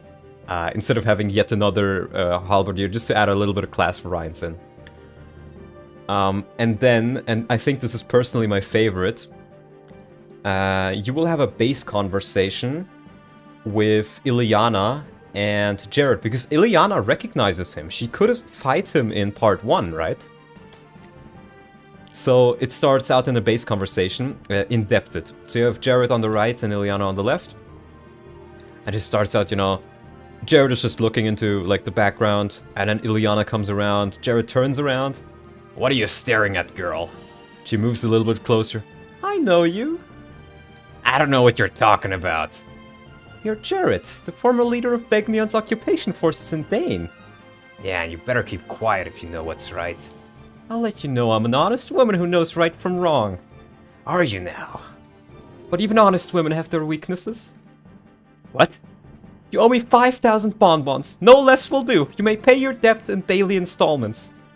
My debt? I expect my first shipment tomorrow morning. And then she leaves. And Jared is like, At least I didn't have to whack her. Can't hide a body with all these people around. I don't know, I thought it was funny. So, hungry out of 10. Shipment? Yeah. Jared needs to bribe Ileana with sweets. And I was even thinking, if you deploy Jared and Ileana on the same map, then Ileana will get a free bonbon in her inventory, which you can use like a vulnerary. I don't think shipment is the right word. Yeah, it might not be the correct word, but I wrote this when I had like insomnia and I couldn't sleep, and I just thought of it and was like, hey, I should write this down. So the dialogue can be changed. If you have a better word than shipment, we also get a paired ending. I have not decided on paired endings at all. I don't think I'm not even sure I really want to make one between these two. It's just one issue is that Ileana is terrible with names canonically. She is? Yes, but if she fought it, I think she would still recognize it. I mean, she could just say, I could just remove you are Jared. I could just turn this into, or Jared, I could just turn this into, you're the former leader of Begnion's occupation forces in Dane, because she would still recognize him from the combat, which I'm just gonna say canonically, she should know who he is, just from, like, at least the visuals. Yeah, she might recognize him, but not know his name. Yeah. I can change this around a little bit. Again, this is just the first draft. You could have her call him a different name each time. Ileana surely wouldn't just be okay with this. Look, I want to integrate them into the story somehow, and I want to give them a little bit of characterization. And I think Ileana bribing him for, like, good food or sweets sounds funny enough to me to where it can work. I don't know. I'll probably change it around a little bit. Ileana absolutely would. She would easily blackmail him for food. I'll see if I can somehow make it work. Again, not the best writer, not the most serious dialogue, but not completely silly either.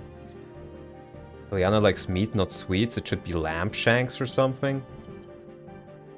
I'm pretty sure she likes sweet things as well. I think that's mentioned somewhere. Or that she likes, like, food in general. But I might be mixing it up with somebody else. I don't know. I'll see and I'll adjust. But those are the first drafts of that I have. The other thing, since this is the patch with all the funny characters, is we're gonna have Peleus arrive early. He is gonna join you alongside Toroneo, Jill, and Zehark as a tier 1 Dark Mage level 8. He still has his miracle skill, and I haven't really changed his groves. I think I adjusted his stats a little bit to make him okay, but not too OP. I have not tested this at all yet, but that was the intention. And Izuka is gonna become playable as well. He's gonna join alongside Peleus. But with Izuka, what I'm gonna do is he will be playable, but after part 4, or like when part 4 starts, he leaves your army. And you still have to fight him as a boss, and the only way to re-recruit him is to have him have an A support with Peleus, and then you need to defeat him with Peleus. Then you can possibly recruit him. How am I gonna do it writing-wise? I don't know, I just thought it would be a cool idea to make him playable. Because he's the only druid or summoner you can really get. I think bonbons are good here because it's a funny word that adds to the joke. Yeah. And other than that, as you can see, he actually has groves. Were they called bonbons? Bonbons, yeah, bonbons have existed for ages, I'm pretty sure. But as you can see, his groves are extremely lopsided. He has magic, skill, speed, and res, and nothing else. You would make him stick around in part 3 as well. I think he's supposed to have disappeared from the end of part 1. Isn't he part of, like... I'm pretty sure he is in the War Council and everything. He's still in the story in part 3. He gets kidnapped after part 1 by Bastion and Vol. That's why Bastion goes to Dane. What? I don't remember that. I legitimately don't remember that at all. Izuka gets kidnapped?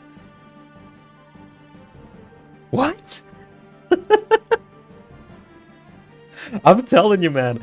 I had no idea about that. I should probably reread the entire script of Radiant Dawn somewhere. I legitimately don't remember that. I mean, maybe I could change it around, but that would change a lot of things around. I could also just say he's maybe not available. I think most people wouldn't think bonbons exist. Look, it's the same thing as in Warcraft. In the first Warcraft mission, Uther, or Arthas tells Uther, can the formalities. And I remember hearing that started a huge debate in the dev team, whether the saying can the formalities would exist in the world of Warcraft, because it's unclear whether they have developed canning machines, where you can like make canned goods. It's like, you could argue it works, you could argue it doesn't. I'll change it if I think it doesn't work, or if too many people say it doesn't work, but... yeah. It's the whole plot point of part 4 map. He escapes and Bastion hires Volk to put him down. Really? Dude, I really need to read the story again. I completely don't remember that. But isn't he part of, like, the war room in part 3? Like, where he helps them do, what are they called? Like, strategies and stuff? No? Am I Mandela affecting this? I could have sworn he was. Well, in that case, maybe he's just a unit who, is in part 1, and you can use in part 1, and afterwards, you have the whole part 4 map, where you can re-recruit him with Peleus, maybe. I don't know. Peleus even laments the Black Knight and Izuka having disappeared in part 3. Really? Dude. It seems wrong, but yeah, he completely disappears in part 3. That is crazy, man. I can't believe I didn't know that. Yeah, I may need to adjust him a little bit, or maybe I'll need to adjust the story a little bit there. I'm not sure. I think I might just make a poll and ask people whether they think it would be funny if he was available in part 3 as like more of a actual character, or if he should just be like a temporary character for part 1. Because again, my mantra with this is more characters equals more fun, more availability equals more fun. So we'll see. But you will be able to use them for a little bit either way. It can also be the ethos of part 1. Here's the issue, you already have the Black Knight, which I do not want to not make available or like make weaker, because that would just not fit at all. And you already have Nyla. And I'm still not sure what I will do with Nyla. But I have an idea of what I can do with her. I was thinking of, if I'm gonna make Joffrey's route gonna be an actual route with some more maps, with some more characters as well, then what I can do is I can make Nyla and Raphael join Joffrey instead. And I think it was Leanne and Nealucci, because I wanted Nealucci to join the Dawn Brigade anyways, just to give him a little bit more availability. And the Ravens kinda support the Dawn Brigade after a while, right? They betray the Hawks. So you could have Nealucci and Leanne join them there then. And then you just put Raphael and Nyla over to Joffrey's squad somehow. I'm not quite sure how I'm gonna do that. Because then you'd have a dancer on all 3 routes, and you would have a little bit more availability for them as well, where they can actually get experience. Sal, if you're still in chat, are you familiar with if you can lock certain skills on a unit, but not lock every instance of the skill? Like, let's say I wanted to lock Paragon to the Herons to get them more experience. Could I do that without locking every instance of Paragon?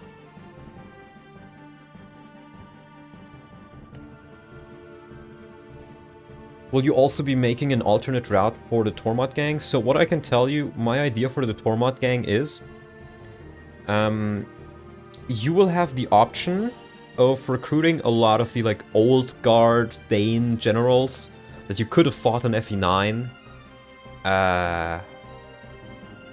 But if you do, then okay, so the original idea was Tormod, Warim, and Vika stay around in the Dawn Brigade. If I recall correctly, no, but scripting could make it possible easily. On the topic of scripting, your tutorial was very helpful, like the little introduction, but it's really difficult to get started with something if you don't at least have like a test template in front of you. So if you eventually want to make that video where you show how to make skills, it would be very cool if you could have like 1 or 2 example skills. It doesn't have to be anything fancy, just something like that shows off the general core mechanics of how you code it. Because for me, somebody like who has no coding experience at all, I have to think, okay, like, where do I even start? Right? Okay, so I know there's a callback, but what do I do after the callback? Like, I know there's the functions table, and I can, like, look around in that and do some more testing. But I'm just not quite sure, like, what are the building blocks of what constitutes a skill? Or is it literally just an event that you play whenever conditions are met? It's not an actual skill, right?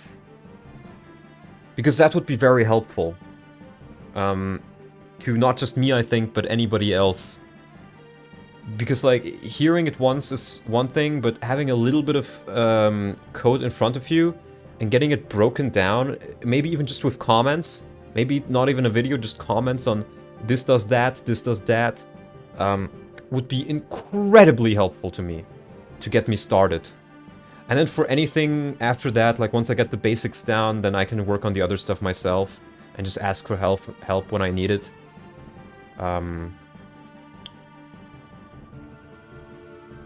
Yeah. Where was I? I was planning on doing it, but want to focus on Daybreak at the moment in the small time I have. Yeah, that's fair. That's fair. You know, for those unfamiliar, Sal recently became a father, so congratulate Sal for that in chat, please. If you haven't done it before. Because not only is he now a father, he also still finds some time to do a little bit of hacking and a little bit of helping on the Talia stuff, so props to him for that.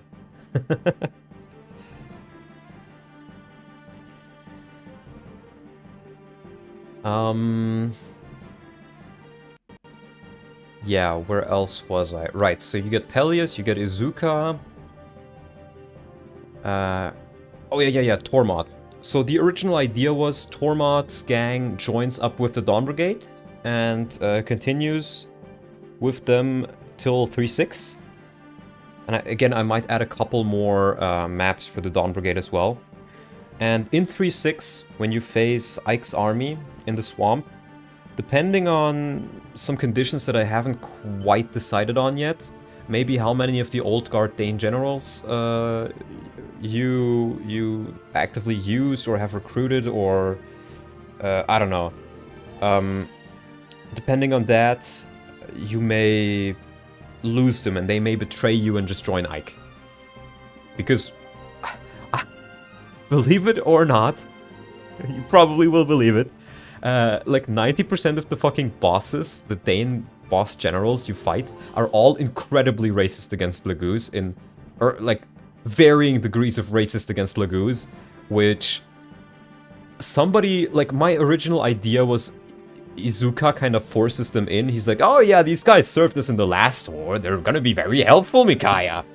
And Micaiah's like, I don't really like these guys, but Izuka kind of is like the advisor to the king, so he, like, I can't really say no, and they can fight for us, so it'll be more of like they don't really want him to be there, because they don't really like him that much, but because of Izuka, they're kind of forced in, and then they stay in your party that way. But now that I know that Izuka is not there, I will probably have to either rewrite it to be like that, or I will have to... Might be a lot easier to have Tormod be with Ike, mostly because they have to bring Raphael to Gallia. I mean, that could work. My original intention was...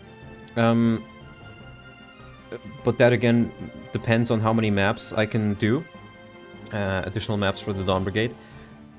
My original idea was, okay, so you have 3-6, right? And what usually happens in 3-6 is your army is incredibly under-leveled unless you put all your experience into like 1 or 2 units. And you have to play it like a complete defense chapter, because unless you, again, like, I don't know, put all your stat boosters into Jill or something like that. And I think that's boring. And I wanted to give you a couple more tools you can play with. I wanted to give them a little bit more availability. And I don't know. And the thing is, Tormod has fire magic. Fire magic would be really good against Laguz. Muarim is relatively tanky. Would be great for plugging a hole here and there or taking a couple of hits. Vika is gonna be your only flyer other than Jill, who will have a lower strength stat. So all of these units, gameplay-wise, fit in greatly into 3-6 to make it more interesting. Which is the original idea why I wanted them to join there. So, I don't know. Or maybe they will rewatch, so if question, ask into the void. Alright, thank you, Sal.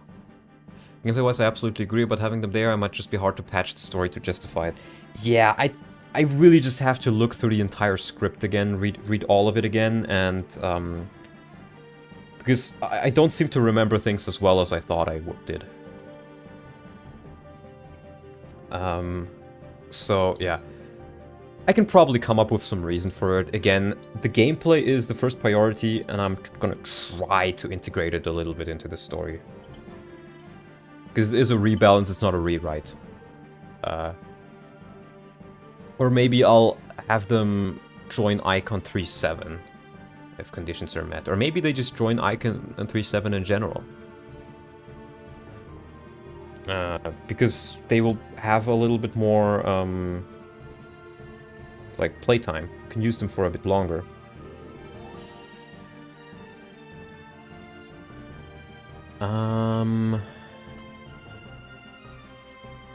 Yeah, let's see. So that was that idea. Then we were considering giving Nolan a Secret Vanguard promotion, which is the class that Ike normally uses. Just to have a couple more of those as well. More class variety. And you can still make him a Reaver. This is supposed to be more of a secret promotion. I've always kind of wanted a Tracia-style mid-quill with Tormod's group. Maybe something I could work on in the far future. Telesecking is pretty difficult. The hardest part is probably not justifying them staying with Micaiah, but mostly if they do, you need to explain how Nyla and Raphael go to Gallia since Tormod was supposed to guide them. Well, in my version, I want Nyla and Raphael to join up with Joffrey. Because I want to expand the Joffrey route. And that way you have a Heron on every route, since I'm going to make Nealucci and Leanne join the Dawn Brigade. When Kilva's, when Nyzalas starts helping them. So, you would essentially have... I would need to come up with some reason to why they would go to Crimea. Maybe they ask for the aid of Prince Alinshao or something. I don't know. Something like that. Because then I don't really need to explain, like, Tormod can still guide them. Do you think it would be possible to remake FE4 in the Tellius engine? God, no. God, no. There's a lot of things we haven't really figured out yet. There's a lot of hurdles. The biggest hurdle would be, A, you would need to custom make all of the skills in that game, all of the mechanics in that game. And there's a lot of workarounds you have to use to get the skills to properly work. And the biggest point is we can't do map editing and we cannot do model editing. It is practically impossible. If we could do map editing, then maybe I would say, if you do a lot of work, you can make it work, but I don't know. More doable since Soph points them towards Crimea when they encounter. Yeah. Then, there's a couple of other characters here. Let me just go through the characters. I was considering playable Anna as an additional thief in part 3 for Ike, to have a backup thief. Or maybe for Joffrey, I don't know. We'll see. Then, boss-wise, Hugo. Hugo is the very first boss that you fight with Micaiah. And I thought it would be funny, because I don't know why, but the first Brigand boss you fight is always, like, super funny in every single Fire Emblem game. You have Damas in FE6, you have Gazak in Shadow Dragon, you have Bata the Beast in FE8, you have O'Neill in FE9, in FE8 you have O'Neill, and in FE7 you have Bata the Beast. So I was like, okay, we gotta make Pugo playable somehow. And, me and Annex cooked a little bit and came up with some ideas with how we can integrate a couple of these characters into the story. For Pugo, we came up with the idea of, when you fight him in Chapter 1, he has an axe handle in his inventory. And from his father's axe. And then in 2.1, or like in one of the Joffrey chapters, you can obtain the axe blade. Is map editing impossible structurally, or is it just unthinkable for now? Unthinkable for now. Unthinkable for now. It could be something that works in the future, but for now we can't do it. We can only use maps that are already in the game and repurpose them. Anyway, the idea was, if you give him the axe blade, he will join Joffrey, and he will be able to forge the Poogie as his PRF, because he's fucking called Pugo. And I don't know, I just thought it would be funny. And that's pretty much most of the things we came up with here. More characters, more fun. More availability, more fun. Poogie for Pugo, exactly. Yeah, here, Nealucci and Leanne join the Dawn Brigade. Nyla and Raphael end up joining Joffrey. Then we have Kotaf. Kotaf is... let me go through here. Is this Radiant Dawn? I can show you who Kotaf is because I don't think many people will recognize him. I was just looking to the character list here. 9. Kotaf is this fucker. he's just some random boss that I'm pretty sure... No, he does guard the Seize Point. I don't know, NX came up with the idea of, hey, we can make him be like Lord Garithos, give him an eye patch, he gets reinstated by Azuka, you know, again, you get the old guard. And for him, I wanted to differentiate him a bit. So I was like, okay, he starts as a Lance Axe Halberdier, and then promotes into a Master of Arms instead of a Sentinel. So he does not get the crit boost, but he can use swords, lances, axes, and knives. And there's gonna be a couple new knives that may make it worthwhile to actually think of using knives. So, we'll see. Because I can do a little bit of animation fiddling. Yeah. Then you can get Danomil. That is literally Manx here. Who again, he's the sadistic and cruel warden. This dude doesn't really make any sense for like Micaiah to even accept joining. But I was like, okay, Izuka's just gonna say, hey, old guys are back in power. Or some of the old guys are in. Is it only him that gets access as Halberdier, or do you do this for all Halberdiers? Only him. Only him. He's gonna have like a unique class. Because there's so many Halberdiers already, and I wanted to differentiate them a little bit more. Yeah, this guy is like, I don't know, he's a warden. I was thinking of maybe like a skill that allows him to stun people. I'm not quite sure what I'll do with the mastery skills either.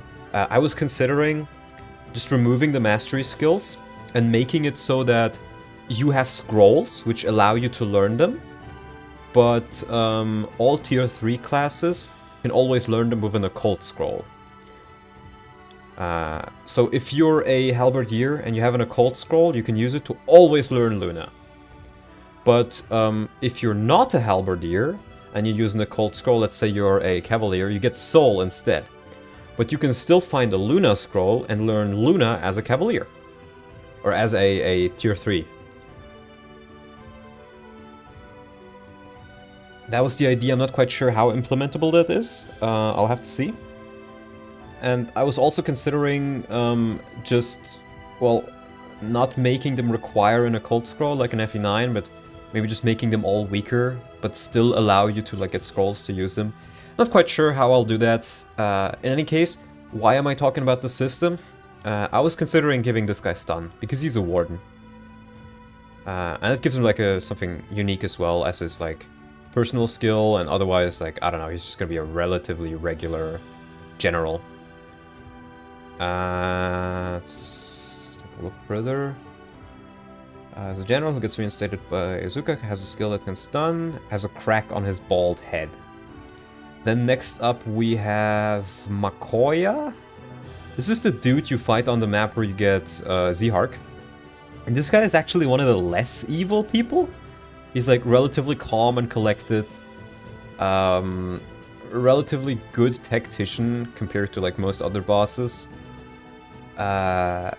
Certainly not a paragon of virtue, but like this is probably the least evil out of all of them. And this guy, I was like, okay, he's normally a sword bow paladin, which technically doesn't exist. I could make it exist if I wanted to, but it kind of doesn't work because the paladin, like you would either have to start as a sword paladin or a bow paladin if I want to keep things consistent. And I think that'd be a bit boring. So what I was considering instead was he starts as a sword paladin, but instead of promoting to a gold knight, he can become a mage knight, and he can cast magic and use swords. Maybe he can cast like wind magic, but not the other anima types, something like that. So you have a mounted magic unit. And then I'll change his stats around like a little bit, because he's like a tactician, you know? It makes sense for a tactician to be mounted so he can go from part 1 of the battlefield to part 2 and relay orders.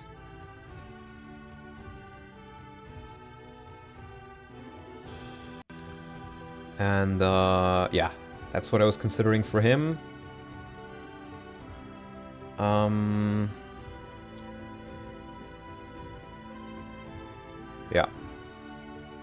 Then we have Norris. This guy I'm not entirely sure of. He is the sniper boss. It would just be cool to have another sniper, really. You don't have to defeat him, actually. What about units that are already part of the game? Isn't Makoya making Fiona even less relevant? No, I've reworked Fiona. Fiona is actually usable now. I can show you what I did for Fiona. Wait, I need to open it here. Yeah, here.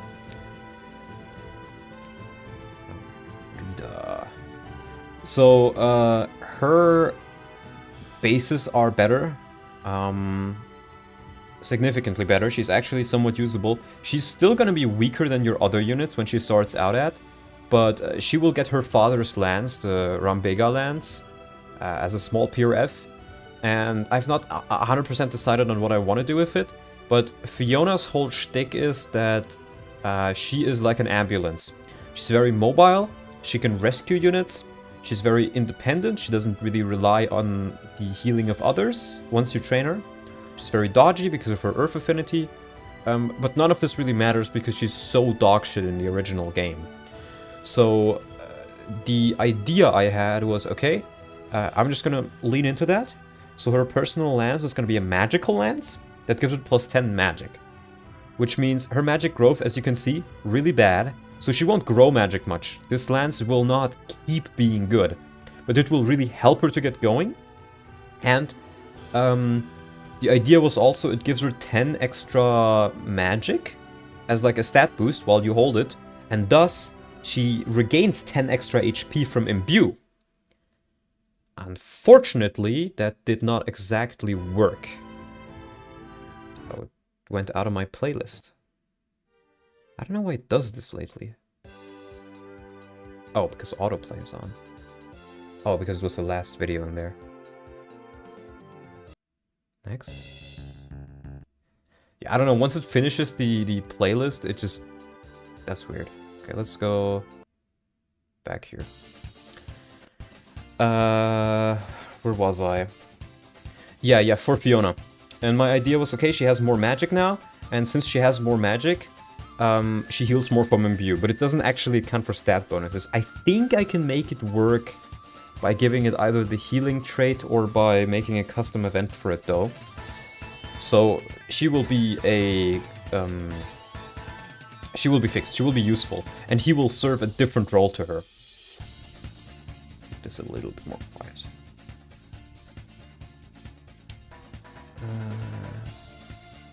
And then, yeah, I was thinking of Norris, but...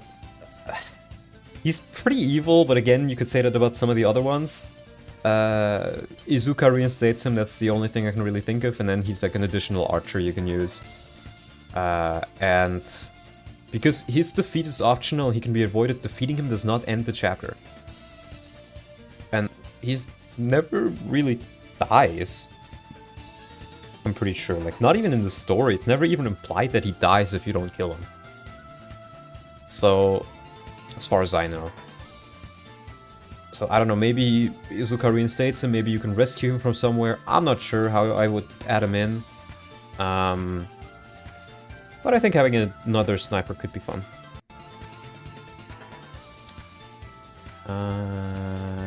Here. Then we have Gurmel. And Gromel is, it's this guy, Eat Rock. Could have a funny combo with Naizala as well. Yeah, little things like that. So for those who are unaware, this dude is a huge meme in Japan, apparently. Because he's on the Eat Rock map, and you can kill, like, he can get killed by his own rocks. So he can eat his own rock. And that made him a huge meme in Japan. Which I thought was hilarious. So he's gonna be a magical Wyvern Lord that maybe can promote into Malignite, I haven't decided on that.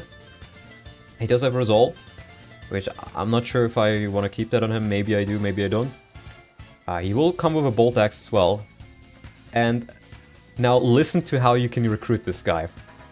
To be recruited, he needs to be hit by a rock. Because he's gonna join Mikaya on the chapter where you ambush Hanif, where you throw rocks at people. So what he does is, to be recruited, he needs to be hit by a rock, after which he will move towards Peleus to complain about it. Upon noticing that Peleus is Peleus, he apologizes and joins. So, to recruit him, you have to make him eat rock. You have to make him eat rock. And I think, if this hack ever gets finished, and it will ever get out to the Japanese, they will fucking love this hack for this reason alone. Because this is absolute meme tier. Eat rock. Yes. Discard. Okay. I gotta take a look at that.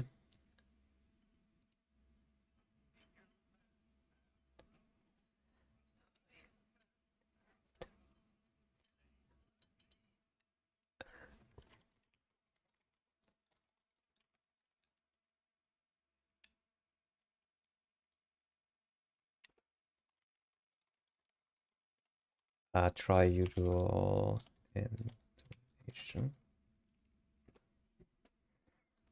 Okay, only 40 more minutes of stream. Sorry, I had to respond to that for some work afterwards. So yeah, Gromel will be quite fun. We have Goran, which is the guy you fight actually in FE10. On the bridge chapter. Here. It's one of the few Dane commanders you fight. So we've already had this one. Let's change to King of Fighters. Yeah, that works. So for him, I haven't really thought of much. Like, he joins you in part 3. Maybe before the bridge, maybe you rescue him after, I'm not sure. And he comes with only a crossbow, so I thought maybe it'd be fun if he's like a crossbow warrior. So he doesn't have all that much strength, but he focuses on crossbow and somehow makes them work or something, I'm not sure. Then we have Mirage, who's this guy? Who is like one of Ludwig's generals. And for him we had the idea, okay, he is one of the few guys on Crimea who really fucking hates Laguz.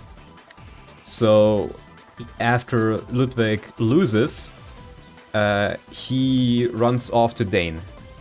Surprise mandatory to kill an FE9. It's a shame he got so little development because he looked like a good guy. I don't think he is mandatory to kill now that you mention it. Most people probably will have to kill him, but I don't think it is. Okay, sorry, I gotta listen to the other one as well.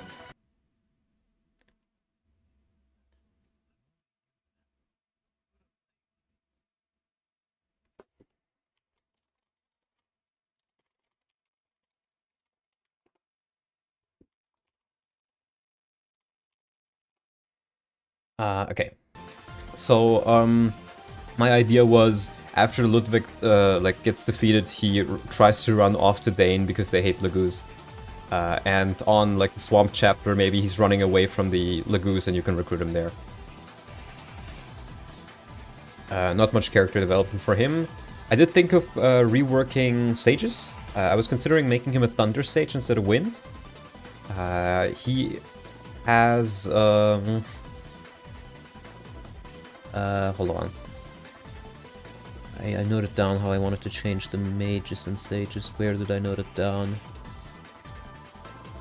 Here. Change sages to get knives. So all of them get knives for free. But instead of getting all 3 anima types, fire, you always get what's weak against you, or what you're weak against. So fire sages get the ability to use thunder on promotion. Thunder sages get thunder wind, and wind sages get wind fire. And I'm not even sure if I want to give them the 3rd anima rank, like a 3rd anima weapon rank that they're missing on Arc Sage. Because it would just make them all kind of feel the same. I think it might just be better if I just give them staves. And then they will only be able to use 2 fire, two types of anima magic. So, to differentiate them a little bit more, you know? And his whole shtick is that he is a Thunder Mage, but he has Burst Bird Foe. So despite having a pretty bad wind rank, he can just use Thunder akin to wind. At least against the birds. Which I thought was interesting enough. Let's close that. Then we have...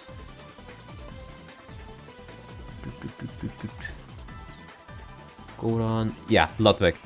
The idea for Ludwig that I had was... I cannot see any way where Ludwig just like says, oh, okay, I'm gonna be nice now, and just joins you.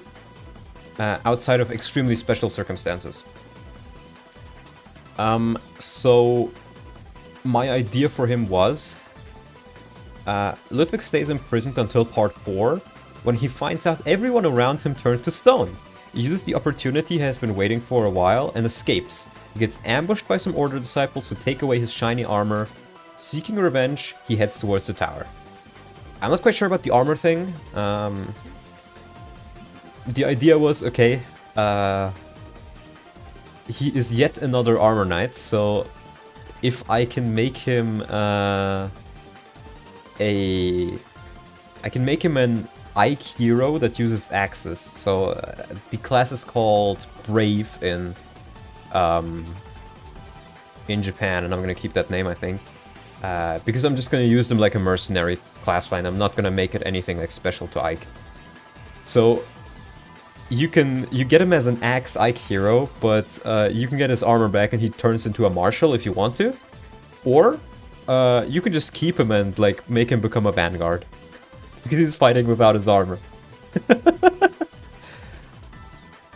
I don't know, I thought it was a funny way to integrate like him having a different class, a little bit more like class variety.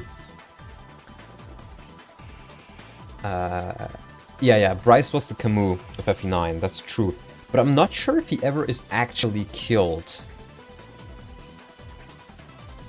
But I think Bryce, like, Dane wouldn't have gone down so far if it wasn't for Bryce. I get the feeling like if he was still around by the time FE10 plays, he would have quite a lot of influence and he would need to be integrated into the story a lot.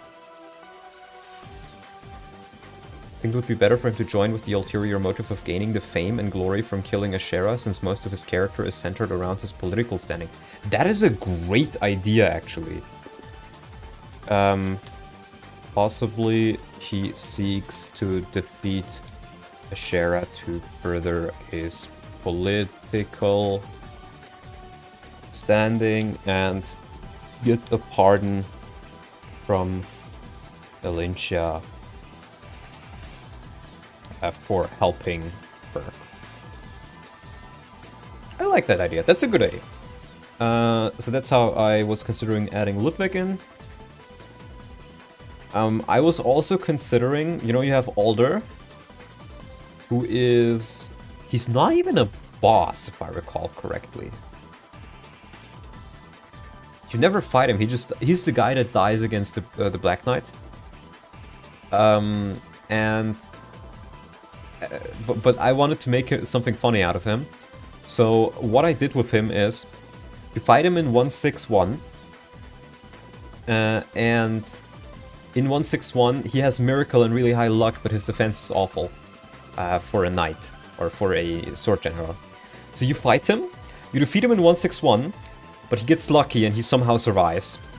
Then on the map where Micaiah fights the Burger King, Alder is actually on the map, and he has guard with 100% chance to proc it, and he stands next to Jared, who he has an A support with. So he will always guard Jared. So you have to kill him again, where he protects Jared, and then Jared runs away. But he somehow survives that as well, because he's the most lucky guy ever. And then, for the third time, you fight him just before, like on the final map, just before you fight Jared. And then he somehow survives that as well. It's just gonna be a running guy that he's just extremely lucky. And then my idea was, he might be the prison guard that guards Ludwig. But then I realized, no, he's from Begnion, not Crimea, so it wouldn't quite make sense. So I'm not quite sure where I'll put Alder in, but I just thought the premise of the dude being an armor knight without armor, but being the fucking luckiest man in all of Tellius was so hilarious. That's like the stat spread I used for him. But I'm not quite sure how I'll integrate him there. Then we have Hafet. Yeah.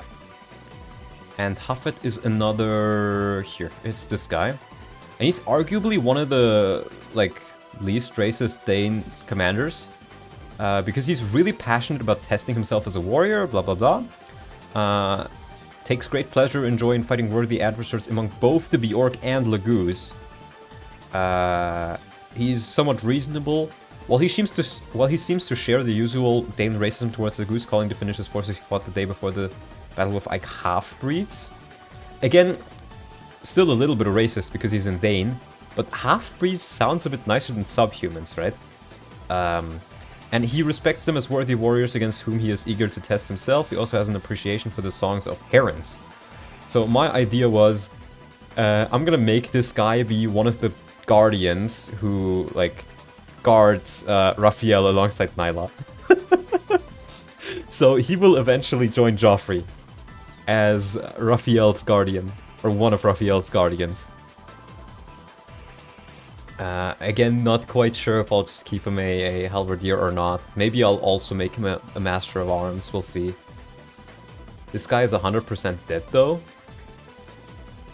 Is he? He guards the chapter's seize point. I guess. But, you know, you can't avoid defeating him, but I can also just say, hey, he was imprisoned, I don't know. He somehow made it out. Black Knight saved him because something, I don't know. I'll come up with something. I just think the idea of, like, it literally mentions he likes the songs of herons. He's between Ike and the Burger King. Yeah, maybe. I'll come up with something. I'll come up with something. And I will eventually make an FE9 rebalance as well. So I'll figure something out. I just think the premise of him being like Raphael's guardian is cool. And it would give Joffrey another character. More characters, more fun. Remember, that's the mantra with this. Then we have the 3 fucking Part 1 bosses. You can't just add things because they're cool. That's where you're wrong, Stash. I am hacking the game. I can add whatever I want. Hafet is the only one that doesn't really work narratively. I guess you could say he dies, but I'm not sure. I'll figure something out. You can? I mean, you shouldn't. Well, again, gameplay goes first, and I think gameplay-wise it would be fun. May you go to the bathroom?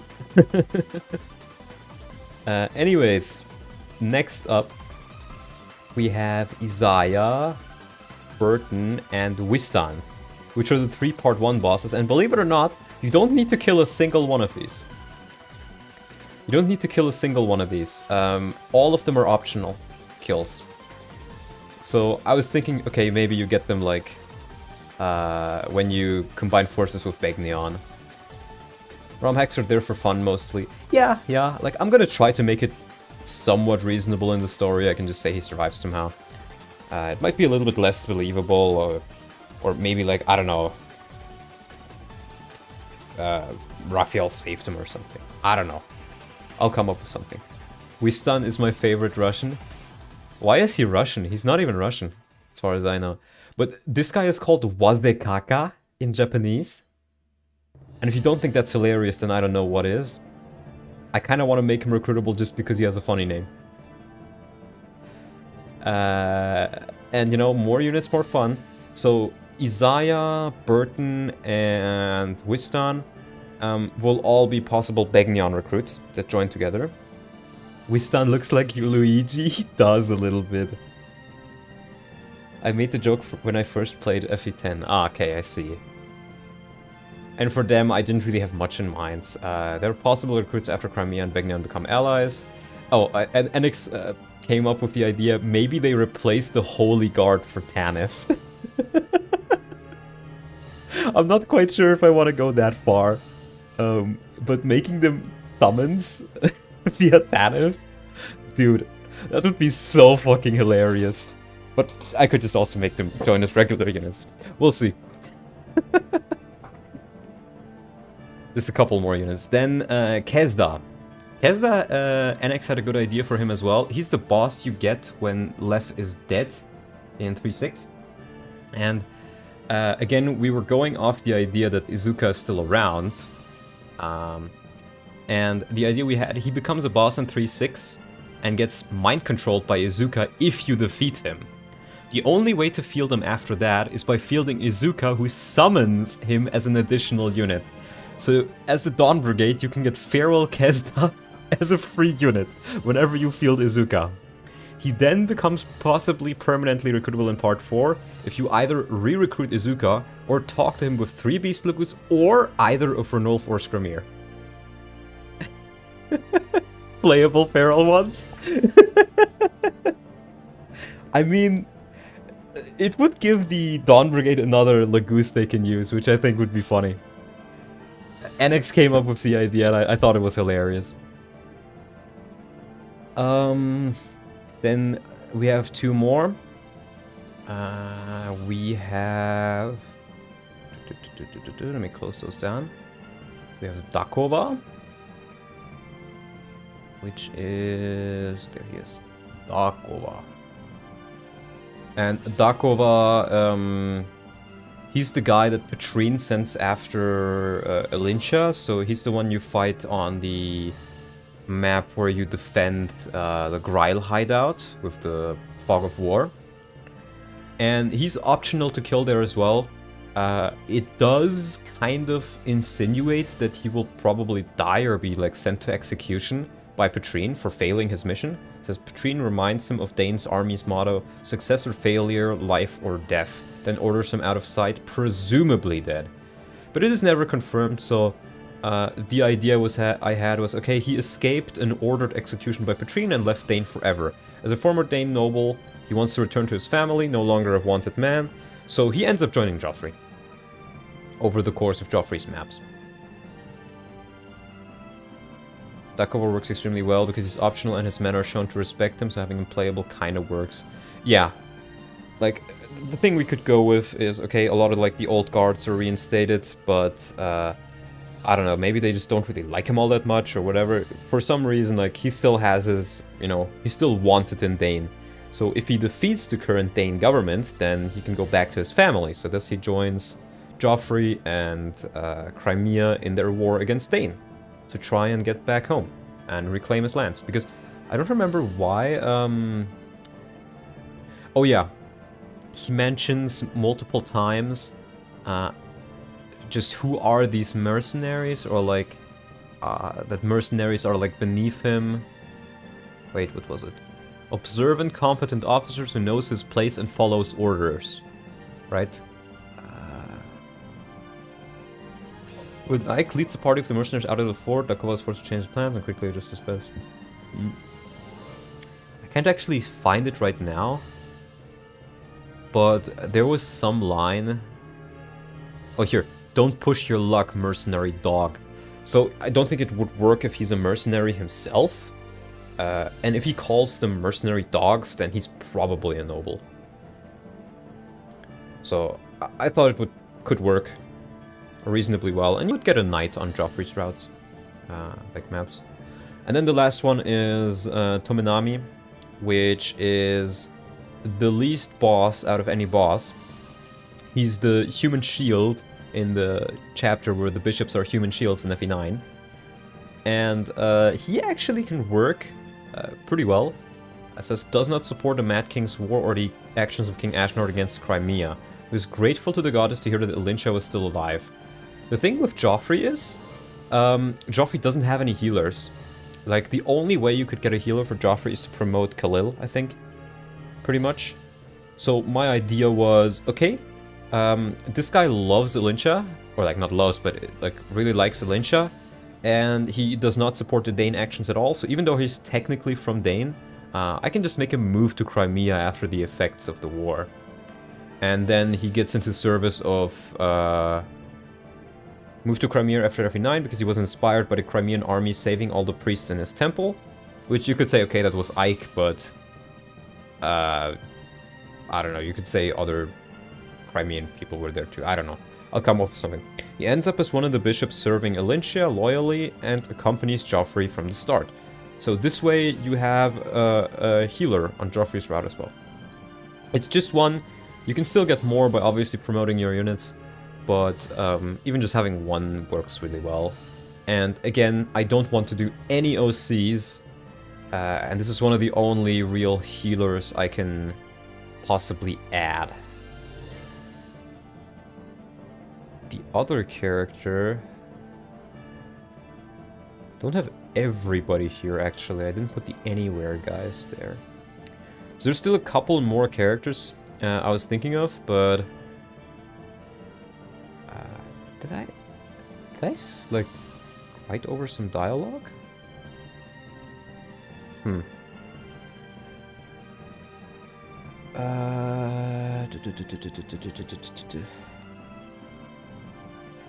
Maybe I just didn't write it down. My other idea was you have Tashoria, who is a part 2 boss.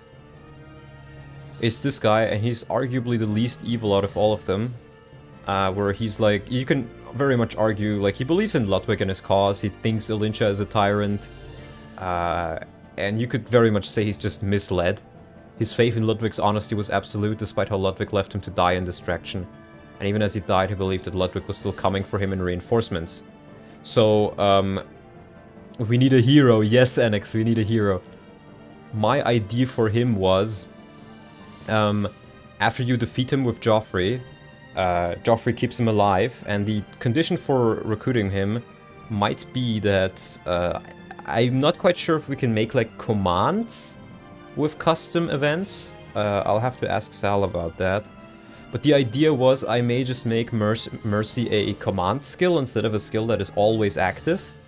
And if I do that, then I can have the recruitment condition for him be that if put to 1 HP via Mercy, or any other way really, but ideally via Mercy because that's the easiest way to do it, he will join Joffrey as he sees Ludwig as the liar he is, because Joffrey will keep him alive, right? They will keep him alive, they will like, here, Ludwig left you to die, he lied to you, and then Tashoria is like, oh fuck man, that guy betrayed me, he's not the person I thought he was, and he joins with Joffrey and helps him. Put him in a cell next to Ludwig. No, I don't think he would even be in a cell. He's arguably the least evil out of all of the, like, squad there. Tashoria's personality section sounds like BS. No, I don't think so. Because that's literally what the story was. It doesn't even have dialogue in this map, just a battle quote. No, he has a little bit of dialogue.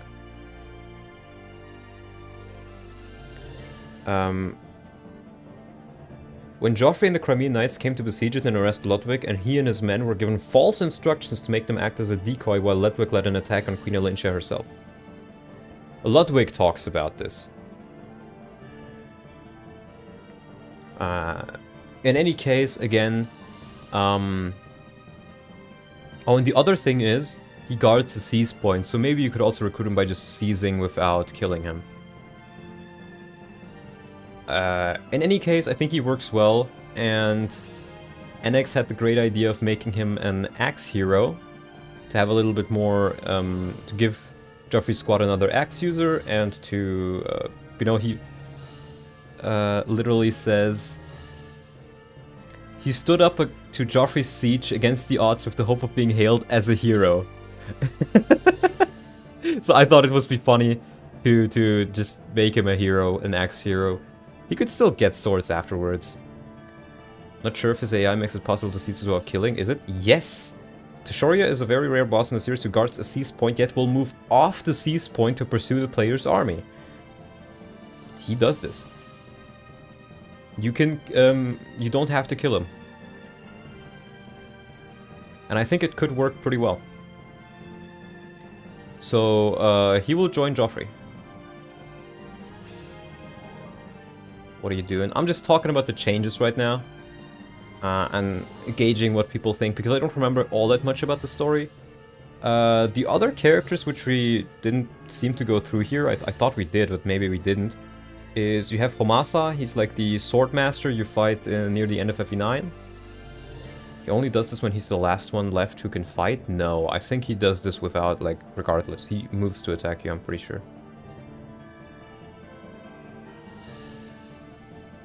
I thought he didn't get out of the little corridor. No, he does get out of the little corridor. And if not, then I can just change it for him to be able to go out of it. But I'm pretty sure he gets out of it. This is the Swordmaster guy. We haven't written anything down for him. I told you about Pugo already. Yeardley, this is this guy who's also under Servant of Ludwig of Felirae. I don't know. We haven't noted down anything for this guy. I'm not quite 100% on letting him join. He doesn't really like Ike. And how Lyncha was supposedly squandering their work in the Mad King's War. Yeardley had no respect at all for Ike's veteran allies and believed they were only obstacles to Ludwig's ambition. Yeah, like this guy, I'm not quite sure how we can even integrate them. The only thing I can maybe think of was that maybe he like asks for forgiveness and becomes like a lowly prison guard, and then he's the guard who ends up saving Ludwig. Or maybe he's in a cell with Ludwig, or I'm not sure, something like that. That's the only way I can think of making him playable.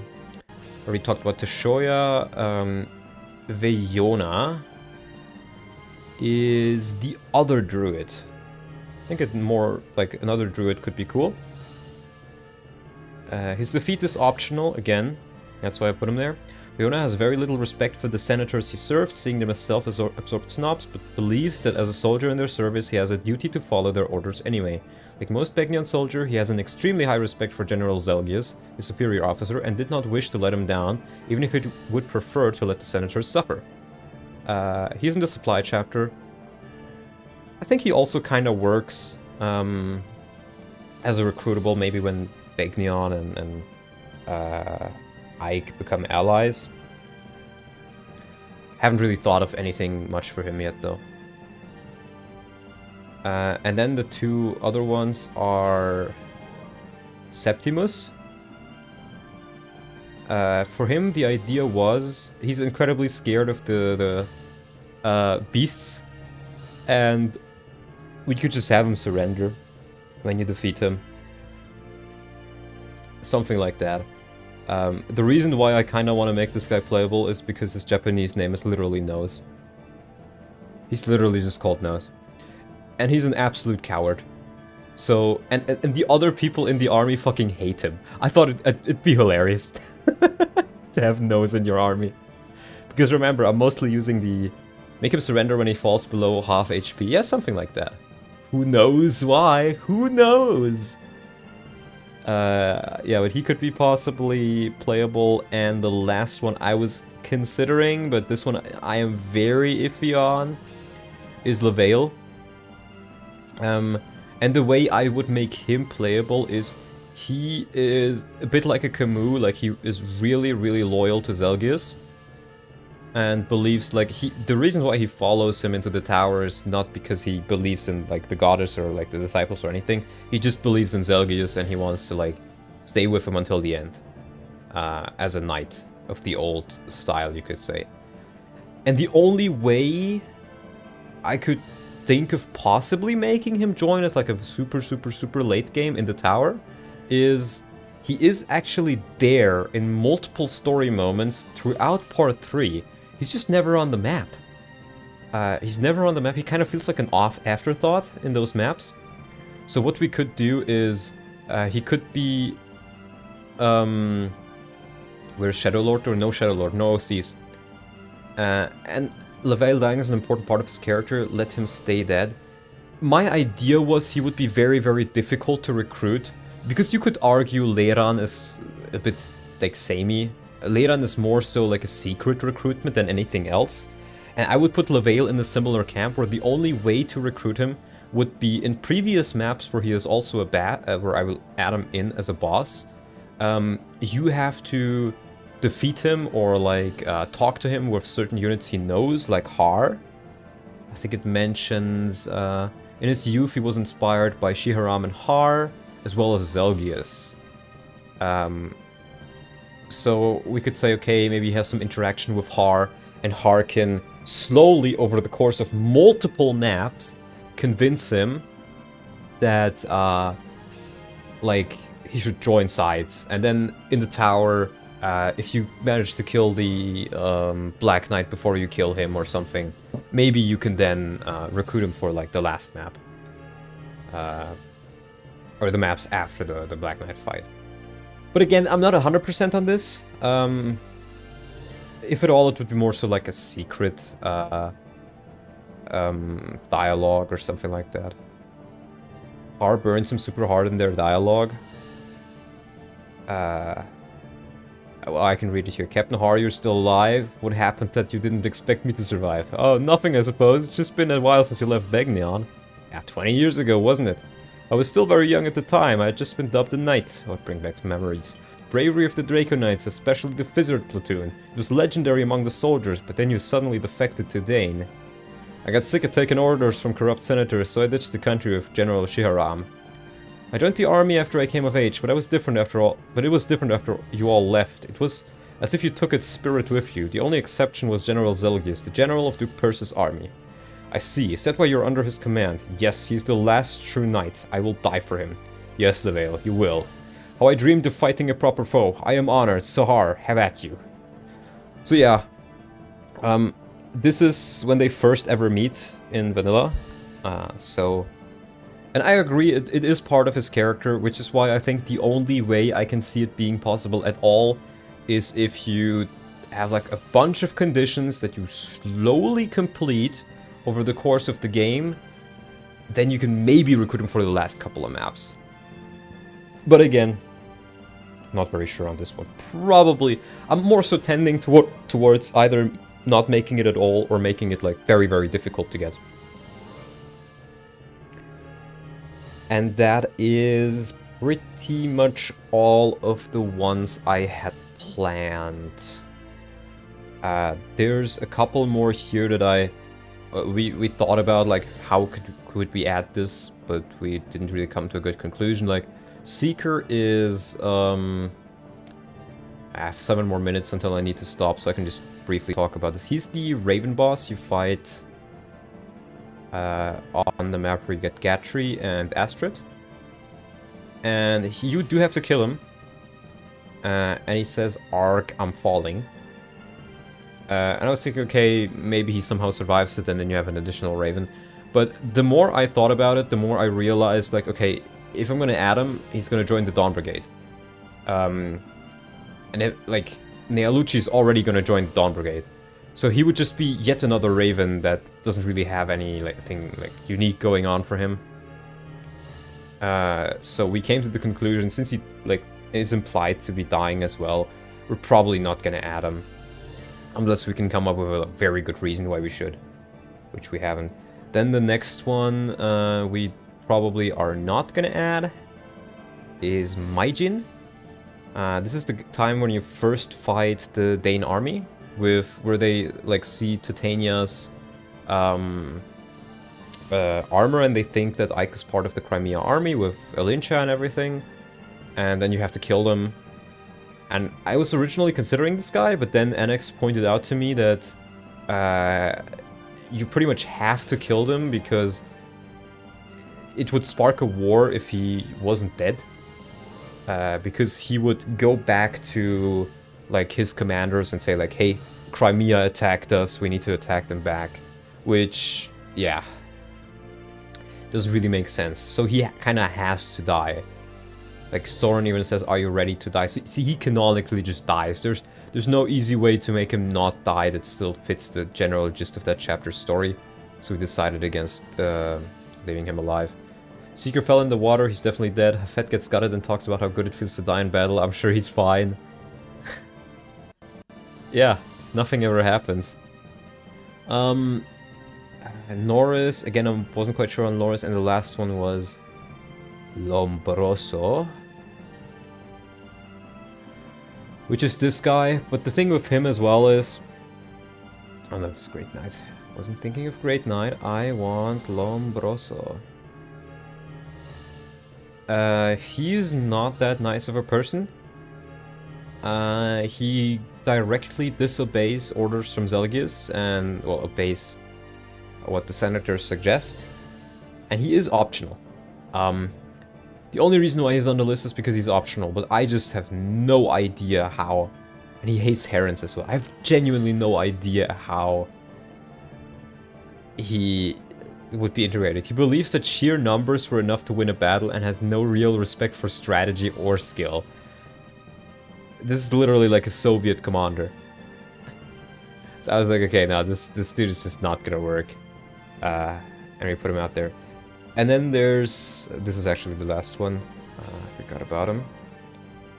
On the map where you fight Oliver, or in Oliver's mansion, this guy guards Oliver's mansion. And it says here, fiercely loyal to Oliver and objects to anyone defiling his home or his honor. He realizes to some extent that Oliver's abduction of Raisin is an evil act, but only realizes he should have acted on this as he died. He is shrewd enough to know that defying Sanaki is not something one does lightly, but believes that by simply exterminating Ike and his forces, Sanaki will never need to know the truth.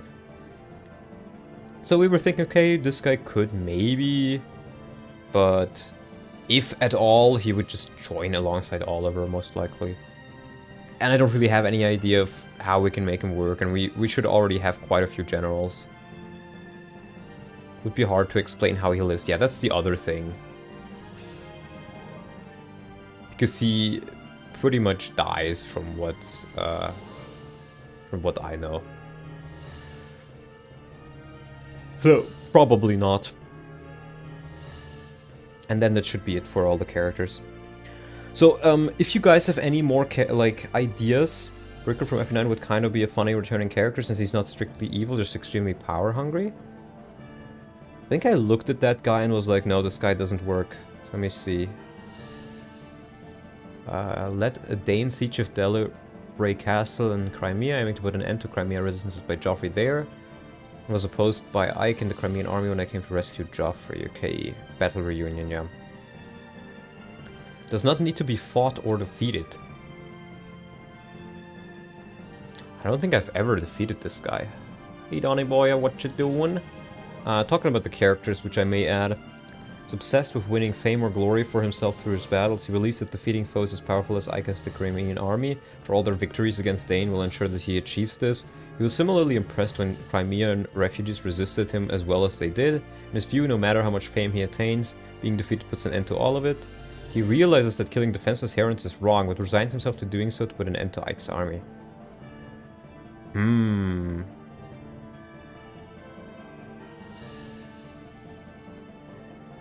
He realizes that killing defenseless herons is wrong. And then one of his quotes is, when fighting any beast lagoons, "Oh, how I've missed you half-breeds. It's been so long since I've hunted your kind." Yeah, Largo is going to be added as well.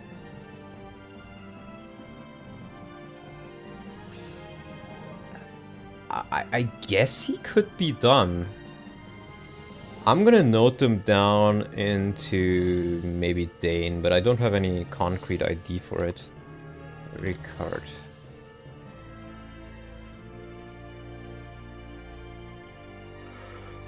You know what, Donald? Bring Largo back, make Radiant Dawn Radiant. Largo was always planned to be back, as early as this graph that I made. Which was when I first started development on this, pretty much. He will join you in part 3. Maybe he just joins you alongside Khalil on Joffrey's squad. We can, like, the thing is, so I'll have to see. If I am able to make a animation that, like, to edit the texture in such a way that his arm becomes transparent, and thus he doesn't have an arm, if I can somehow figure that out, then I will give him just one arm.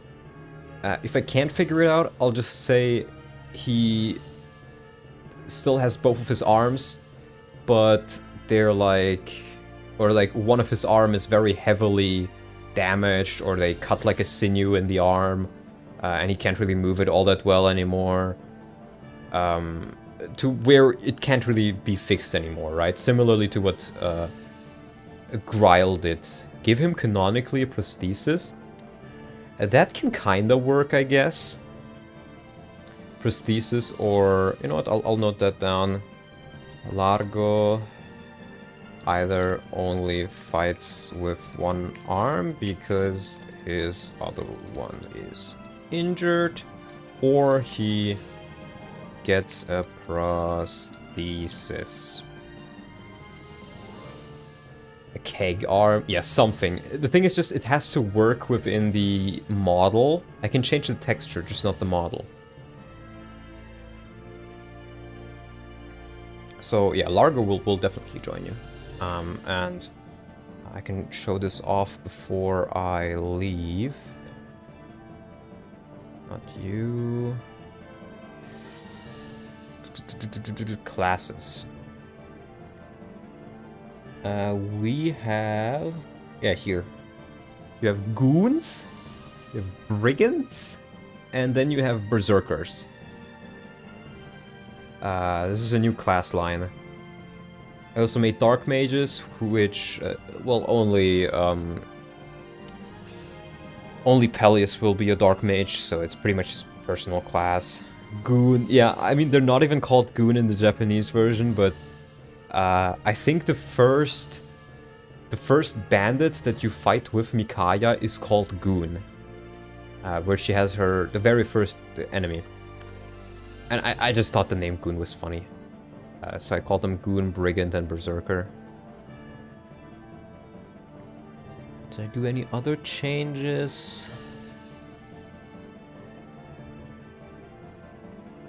No. Okay, music stopped. I don't know why it keeps stopping, like pausing. Do you guys know why it pauses the video like that? Can I turn this off somewhere? It used to be that it asks you like once every 4 hours, but now it just asks you like every half hour. Could just remove his missing arm from the story since he had it at the end of FE9, despite saying he lost it in FE9. Maybe. Gooner's trying to get their hands on Mikaya. True. Is this that Lido game? What? What's a Lido game?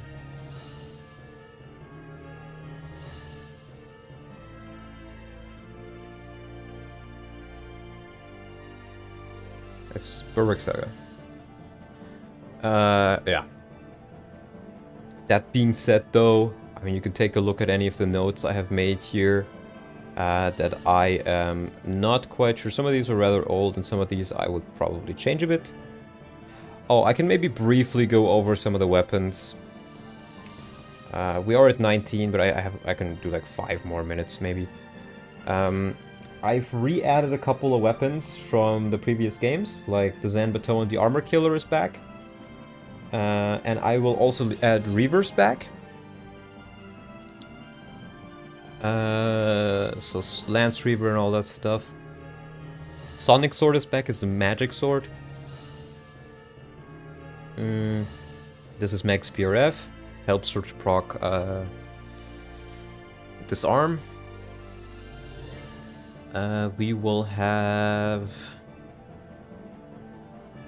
Horse Kill is already in game. Piercing Lance, this is the heaviest spear. Some of them have different names, but that's just because they're... we figured out how to name a Dark Magic Tome that is effective against armors. I am gonna get to that very soon. This is Fiona's PRF, which I might also change a bit. Halberds are back. Bolt Axe is back. Flame Lance is back. I have added a Shining Bow. But I think I want to change this with the Darkness Bow. And then make the knife a Radiant Knife. And the Sniper Bow, bad stats, low uses, but extremely accurate, ideal for shooting up ledges. I've added a Chukunu, which is a brave crossbow. I want to make it a quad crossbow, possibly. But I'll need to take a look into custom skills for that, or custom like event item stuff, whatever you want to call it. I changed the card up a bit. It's now a crit knife. The stiletto is now effective against armors again. Thani is no longer a PRF. Anybody can use it now at C rank. I've added Flux. This is the normal tome. I've reworked Worm. It should poison still. I don't know why it doesn't poison. Yeah.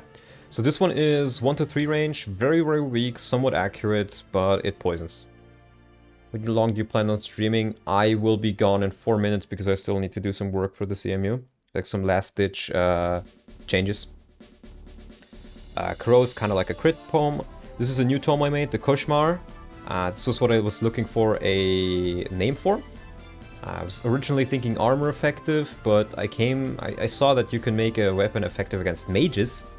So this is a dark tome effective against mages. You have the urine. Yes, it's called that in Japanese. This is the Verine in the English versions. But in Japan they call it urine. This is essentially like Fenrir, and Fenrir is the long-range tome. And I was thinking of just swapping these out. Because Fenrir is more recognizable as a strong dark tome. Limit PP? No. Urine it's some French thing. It's not literally urine like the, piss. It just sounds like it. I think the Barvard is like the SS rank tome, which I haven't fiddled around with. And then... those are the skills. Yeah, I wanted to add a bunch of like different cards, but these don't actually work. Because I need to add them to a list of consumable items, and the list is limited. And I'm not quite sure how to reference what effect they have when used. And it's all in the main doll, so you can only change it with hex editing, so... unfortunately, I cannot add these in, necessarily, but maybe I can find a workaround for them. We'll see. And I think that's everything I have to... Did you make Florette a real magic sword? Yes, I'm pretty sure I did. I did not yet, but I have not edited part 3 yet, so... we'll see. New YouTube ad system is killing me. Are the ads that bad? Before I leave, please let me know how the ads are on my videos, because the way I've set it is that you should get an ad around every 30 minutes. That is the highest setting I could set by setting the making it automatically. And I hope it's okay. So yeah.